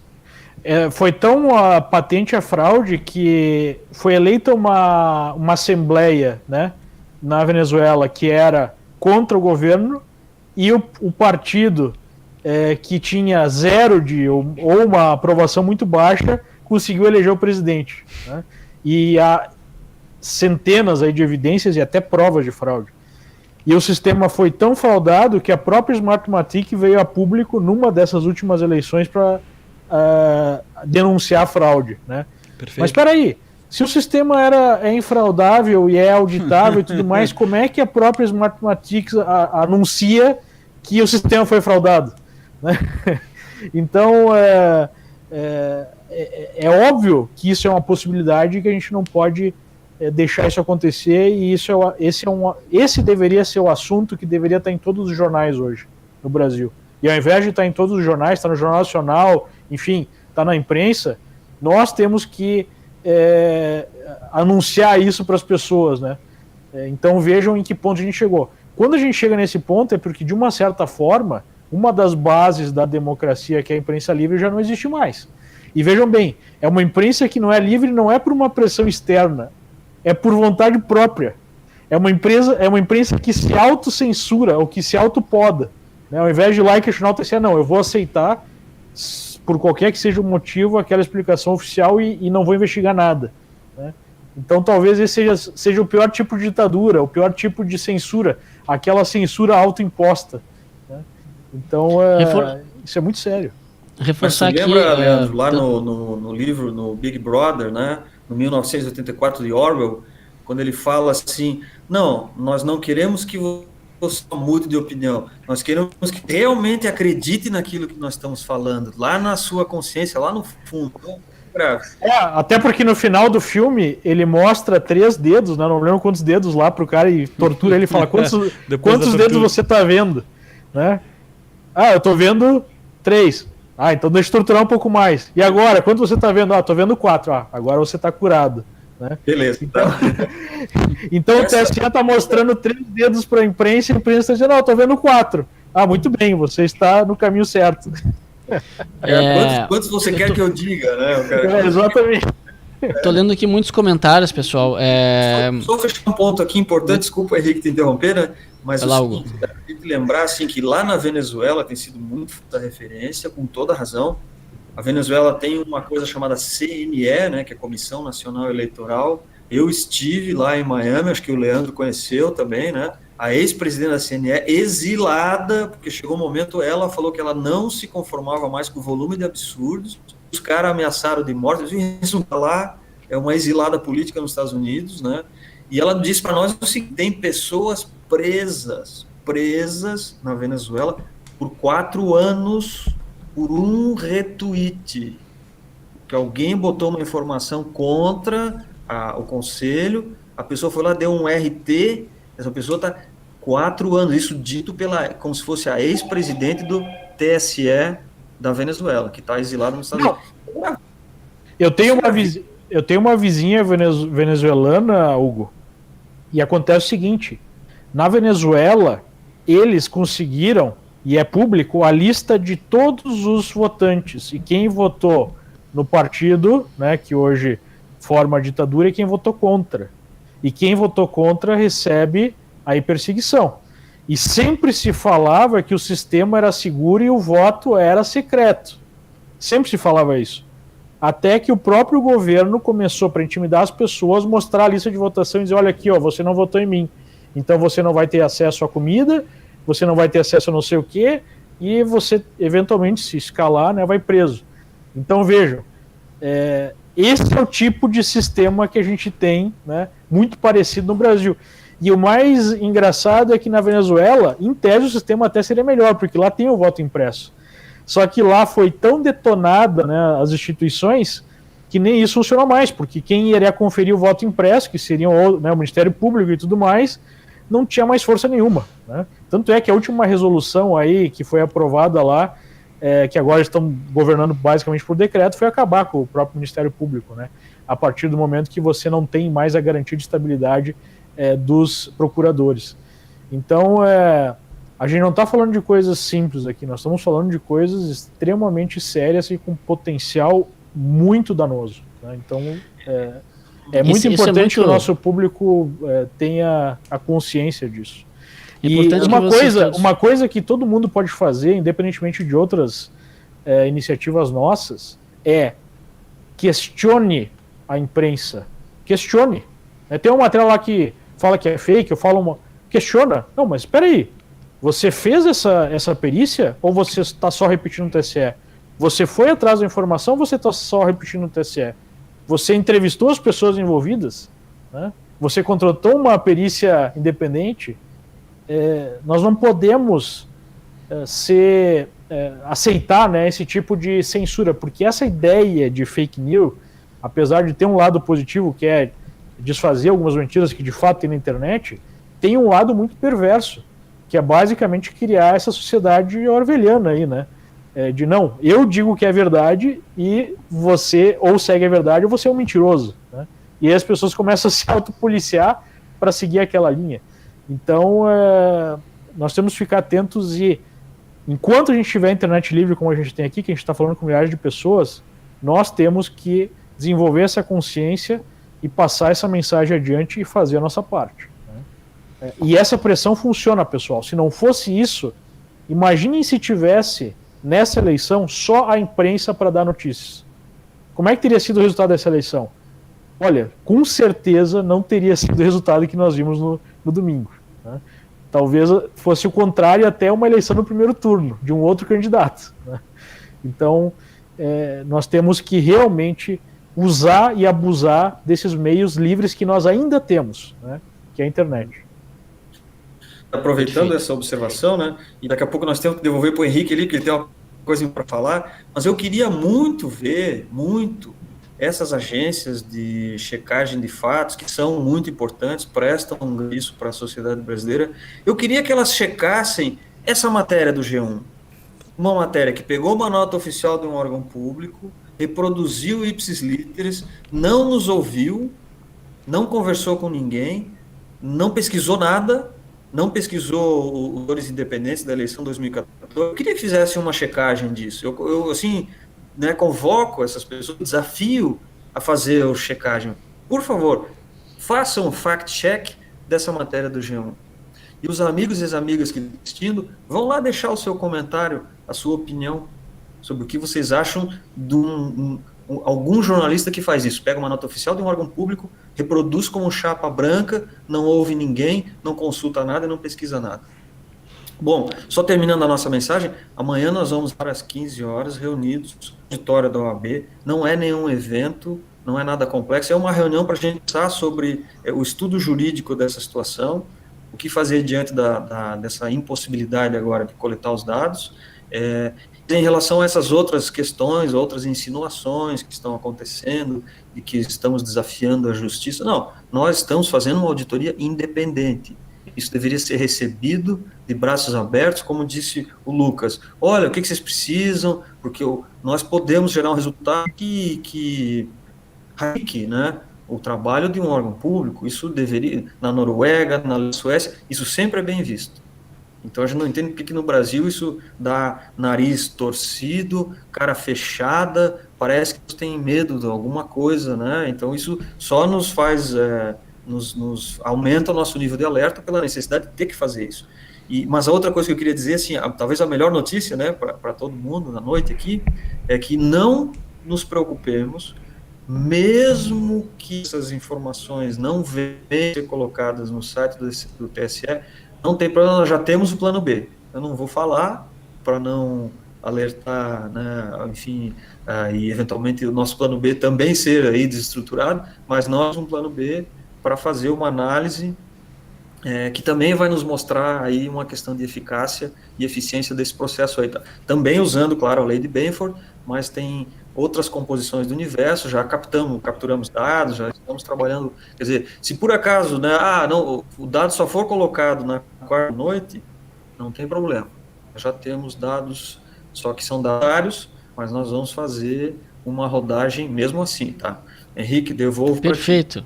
Perfeito, Hugo. Na verdade, esse aqui é o ponto da noite. Esse é o que nós temos que deixar para o nosso público aqui que nos acompanha. Nós estamos aqui com as nossas atividades todas voltadas para esse caso. Nós estamos longe de ser uma grande organização, instituição, nós somos uma pequena equipe aqui no sul do país que se dispõe a esse trabalho, tá? Em prol do Brasil, em conjunto com vocês.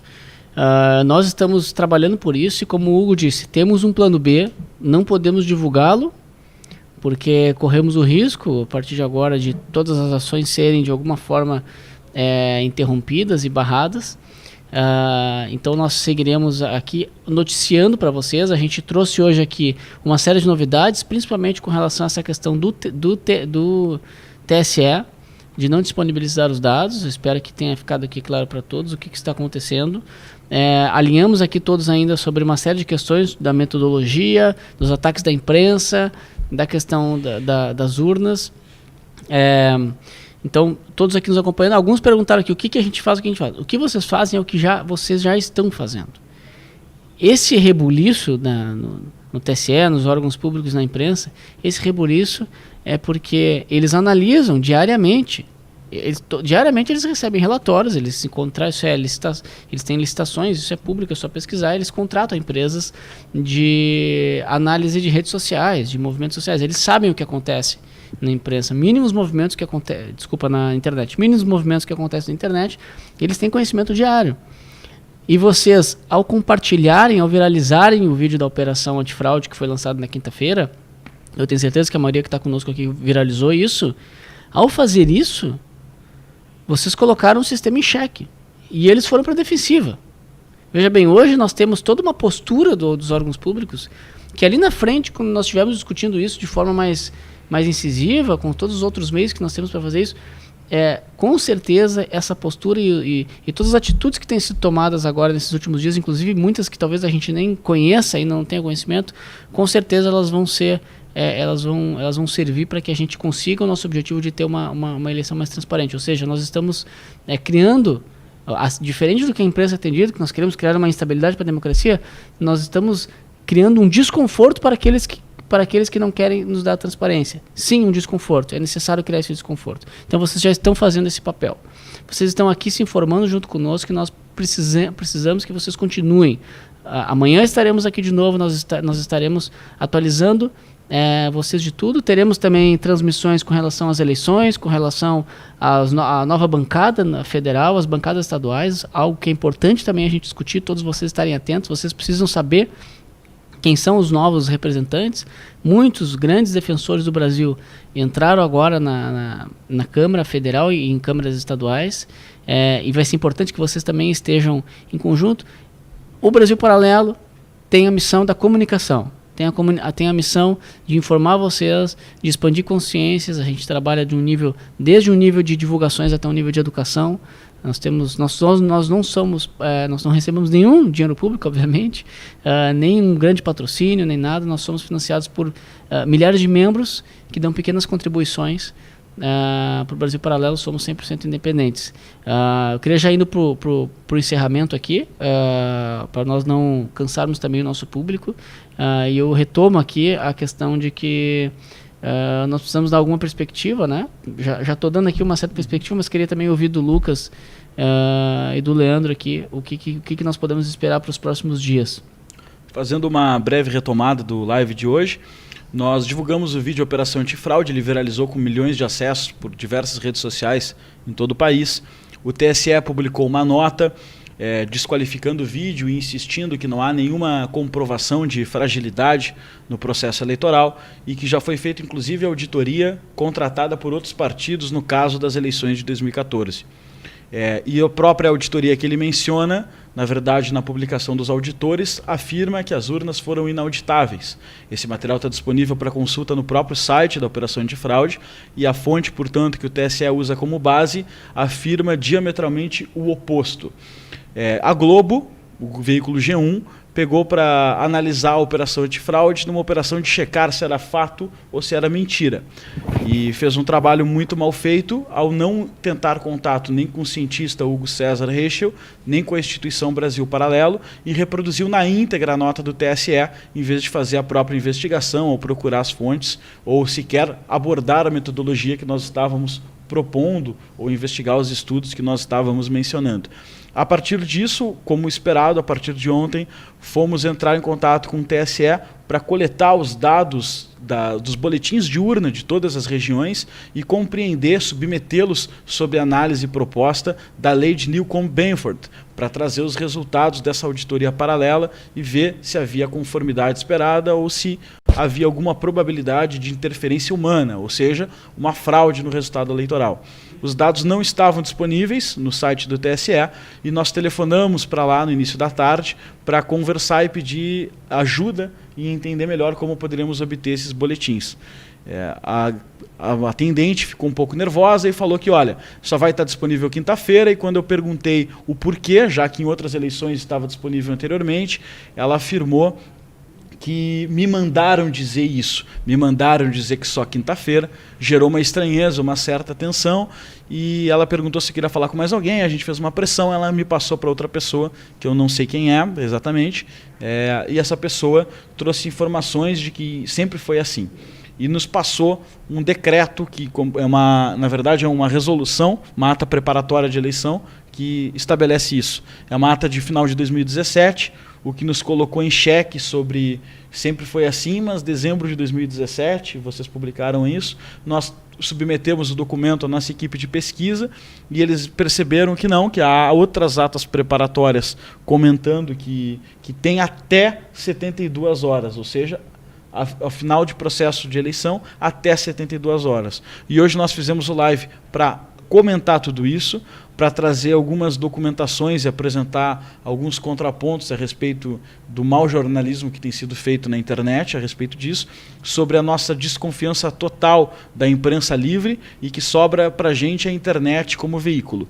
Enquanto a divulgação, que é a maior parte das perguntas, a divulgação no dia 11, quinta-feira, nós mantemos a nossa rota tradicional. Ou seja, nós temos um plano B aqui que não vai ser divulgado por questão de segurança e, além disso, se o TSE publicar conforme estipula o prazo, ainda conseguimos, com algumas alterações no processo, submeter o resultado para análise.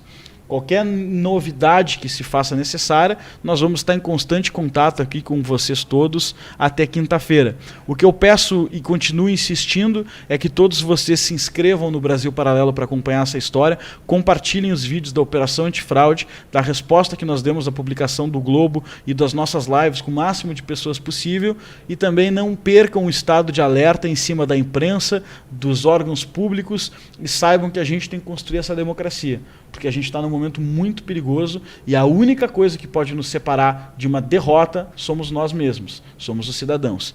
Então, eu queria concluir com isso. Passo a palavra para o Leandro Ruschel. Antes, só pegando esse teu ponto aqui, eu só queria comentar hoje uma frase que o professor Olavo de Carvalho postou no Facebook, que tem a ver com isso que tu está falando, Lucas, com relação ao nosso estado de alerta. Ele disse o seguinte: Deus ajuda os pequenos e fracos, mas não os covardes nem os preguiçosos. Me tocou bastante, inclusive compartilhei no meu Facebook pessoal isso, e muitos aí estão perguntando como a gente ajuda, etc. Sejamos corajosos, estejamos em alerta. Nos próximos dias o Brasil precisa de todos nós. É exatamente isso, concordo, né, totalmente com a frase, e já tive provas que é assim que a realidade funciona. E agradeço, né, aqui a presença massiva dos amigos do Brasil Paralelo e, enfim, especialmente ao próprio trabalho do Hugo, né, que já está nessa luta aí para mostrar todas as deficiências desse sistema, as fragilidades há tanto tempo, né, e inclusive sofrendo ataques de todo tipo, ameaças. Então, deixo aqui meu agradecimento ao Hugo também. Hugo, uma mensagem final? Pô, eu é que agradeço, né? São pessoas maravilhosas aqui, está sendo uma experiência fantástica. E a mensagem, assim, para aquelas pessoas que estão conosco, né? O amigo, a amiga que está acompanhando essa preocupação, você pode nos ajudar na guerra dos comentários. Quer dizer, vá lá no vídeo, no YouTube, deixe o seu comentário, responda algum comentário mal criado que aparece lá, porque sempre aparece algum ave maluco lá querendo desqualificar e tal. Felizmente são poucos, mas tem alguns, né? Já tem um movimento de assassinato de reputação com o Hugo, tentando desqualificar, trazendo supostas fragilidades e tal. Nós já também colocamos lá no site, em todos os lugares também colocamos não só todo o currículo do Hugo, como também histórico e também como também já prévias defesas de possíveis boatos, etc, etc. Então a gente já conhece o modus operandi da esquerda, então também por isso já estamos preparados, né, Hugo? Sabemos como eles Mas agem. importante é a participação de vocês. E a guerra é assim. E essa questão que eu comentei, assim, refazendo o convite, enfatizando, nós vamos estar amanhã às 15 horas na OAB, aqui em Flópolis. Então, se você está por aqui, pode vir. Se tiver amigos, conhecidos, parentes, tenta avisar, é absolutamente aberto, livre, pede para procurar a gente ali. A sede da OAB aqui é bem conhecida, é um lugar de fácil. E não é nada formal nem oficial, nós vamos fazer uma reunião de pessoas interessadas nesse assunto para tratar dessas duas questões, né? O aspecto assim, mas eu preciso ser advogado. Não, vai lá, vai dar a sua opinião, nós temos que fazer um exercício de livre pensar e raciocinar. sobre essas duas medidas. Se vão trabalhar essa questão dos dados, não tiver acesso, né, às saídas, embora nós temos para produzir o relatório técnico, que está em andamento já, é importante, já está em andamento. E também essa segunda questão, que medidas e diante da insinuação, né, que está sendo feita, de que, olha, estamos desafiando aí um poder estabelecido. Não, nós estamos fazendo uma checagem de dados, uma auditoria independente, enfim, enfatizando isso aí. E obrigado, pessoal, é uma honra, né, ir aqui ao lado de pessoas tão ilustres. Nós que agradecemos a sua presença e seu comprometimento. Eu tenho uma última mensagem, que o Brasil Paralelo, eu quero mostrar uma coisa para vocês, que o Brasil Paralelo, desde o seu nascimento, faz um esforço imenso para ser o que a imprensa deveria ser, uma ponte entre a opinião pública e a verdade. E muita gente fica falando de TSE e Brasília e não se dá conta do tamanho do establishment, do tamanho da operação. Então, nós, quando visitamos o TSE em 2016 para fazer o Congresso Brasil Paralelo, eu lembro de eu e o Felipe ficar assim na frente e falar assim, ó, caraca, eu não acredito que esses caras têm esse prédio do tamanho... Eu não tenho um comparativo, sinceramente eu não tenho um comparativo, desse troço faraônico que parecia que ia descer um dragão de cima a qualquer momento para fazer as eleições. Então, não tem como o pessoal botar a imagem que eu passei ali. Ó, deem uma olhada no prédio do TSE. É isso que a gente sustenta e é isso que é o órgão. É isso que está contra nós, é isso que está tentando desqualificar e dizer que não há nenhum processo de auditoria que possa ser feito. Tem como colocar a imagem aí? Está no ar? Dá uma olhada no prédio do TSE, na imagem que está no ar agora. Olha o tamanho desse troço. A gente, na época, foi conversar com o presidente do TSE, Gilmar Mendes, que tinha toda a polêmica sobre a questão das urnas. Ele também manteve a postura, dizendo que as urnas eram totalmente não fraudáveis, e depois apresentou o que toda a população sabe, de soltar vários condenados da Lava Jato. E, enfim, é uma pena que isso aconteceu. Olhem o tamanho desse prédio.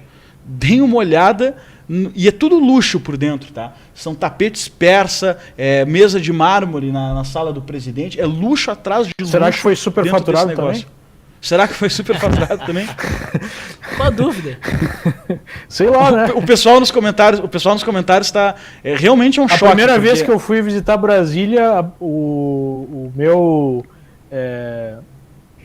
amigo lá, né, que me recebeu, enfim, estava me assessorando lá, falou, inclusive o funcionário público falou, olha, aqui está o prédio do TCU, que seria o Tribunal de Contas da União, e há aí uma investigação em curso porque há aí denúncia de superfaturamento, ou seja, o prédio do TCU, né, que seria o que verifica as contas, provavelmente, né, ou enfim, há evidência, há denúncia, não sei como é que o caso evoluiu, vai saber, né, esse também, mas o fato é gostoso, né, viver assim na esfera pública, né? Sendo sustentado sem limites. Eu só queria, enfim, para a gente finalizar, deixar essa imagem do TSE para a gente ver se a gente conecta um pouco mais com a realidade prática, né, com o campo terreno, quem é o prédio, onde eles estão e como eles estão trabalhando lá, e deve ser realmente muito difícil preparar os dados aí das eleições. Brasil Paralelo é isso aqui mesmo que vocês estão vendo, uns fones de ouvido aqui do camelô, uma sala comercial aqui, né, uma salinha comercial aqui. Sem nenhum dinheiro público. Sem nenhum dinheiro público. Tudo dinheiro dos nossos membros, que apoia e financia o projeto, comprando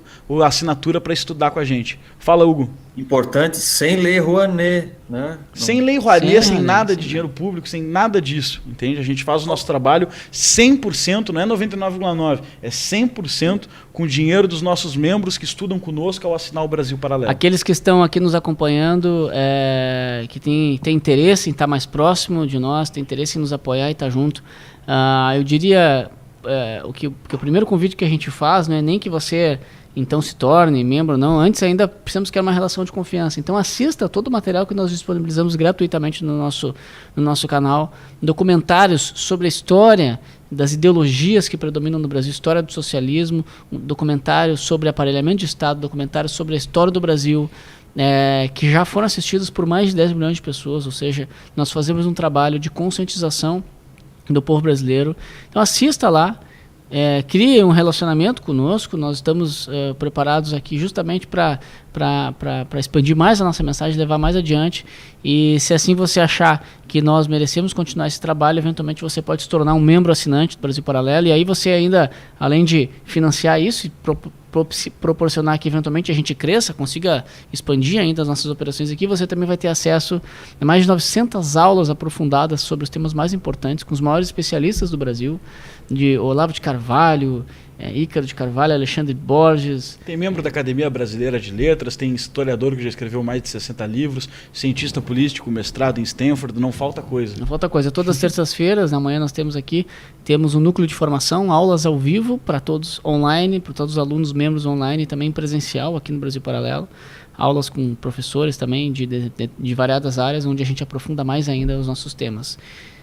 Feito aqui o merchan do Brasil Paralelo, né? Se inscrevam, se não podem pagar agora, se inscrevam. Se inscrevam no canal. Porque de todo esse dinheiro que a gente fala que arrecada dos membros, que não é muito, mas suficiente para a gente fazer a nossa operação, a maior parte do nosso gasto, depois dos impostos, é com anúncios, é fazer o nosso conteúdo chegar ao maior número de pessoas. Quando você se inscreve, você nos ajuda a gastar menos e poder gastar mais com conteúdo, com equipamento técnico, com equipe, com volume de conteúdo, etc, etc. Então, por favor, se inscrevam e vamos fazer esse número girar para cima. Continuamos conectados para falar da Operação Antifraudes. Amanhã nós vamos dar notícia, evidentemente, e vamos manter todos informados sobre qualquer novidade que esteja acontecendo. Posso fazer mais um comentáriozinho? Por favor, com certeza, Hugo. Antes de encerrar, é porque eu vi aqui nos comentários que uma pessoa perguntou sobre o local da reunião, que parece que deu uma puladinha na hora que eu falei aqui. Até ok, pode repetir. Puderem só confirmar isso aí no áudio melhor. Repetindo, na sede da Ordem dos Advogados do Brasil, aqui em Florianópolis, a sede central, tá? No auditório, às 15 horas. Obrigado. Ok. Valeu, boa noite, pessoal. Boa noite. Boa noite a todos. Última informação, conferi na internet para tirar curiosidade de quem estava perguntando. O TSE custa 2 bilhões por ano para ser mantido. Tá bom? Boa noite pro pessoal aí. Boa noite. Boa noite, pessoal. Tchau, tchau.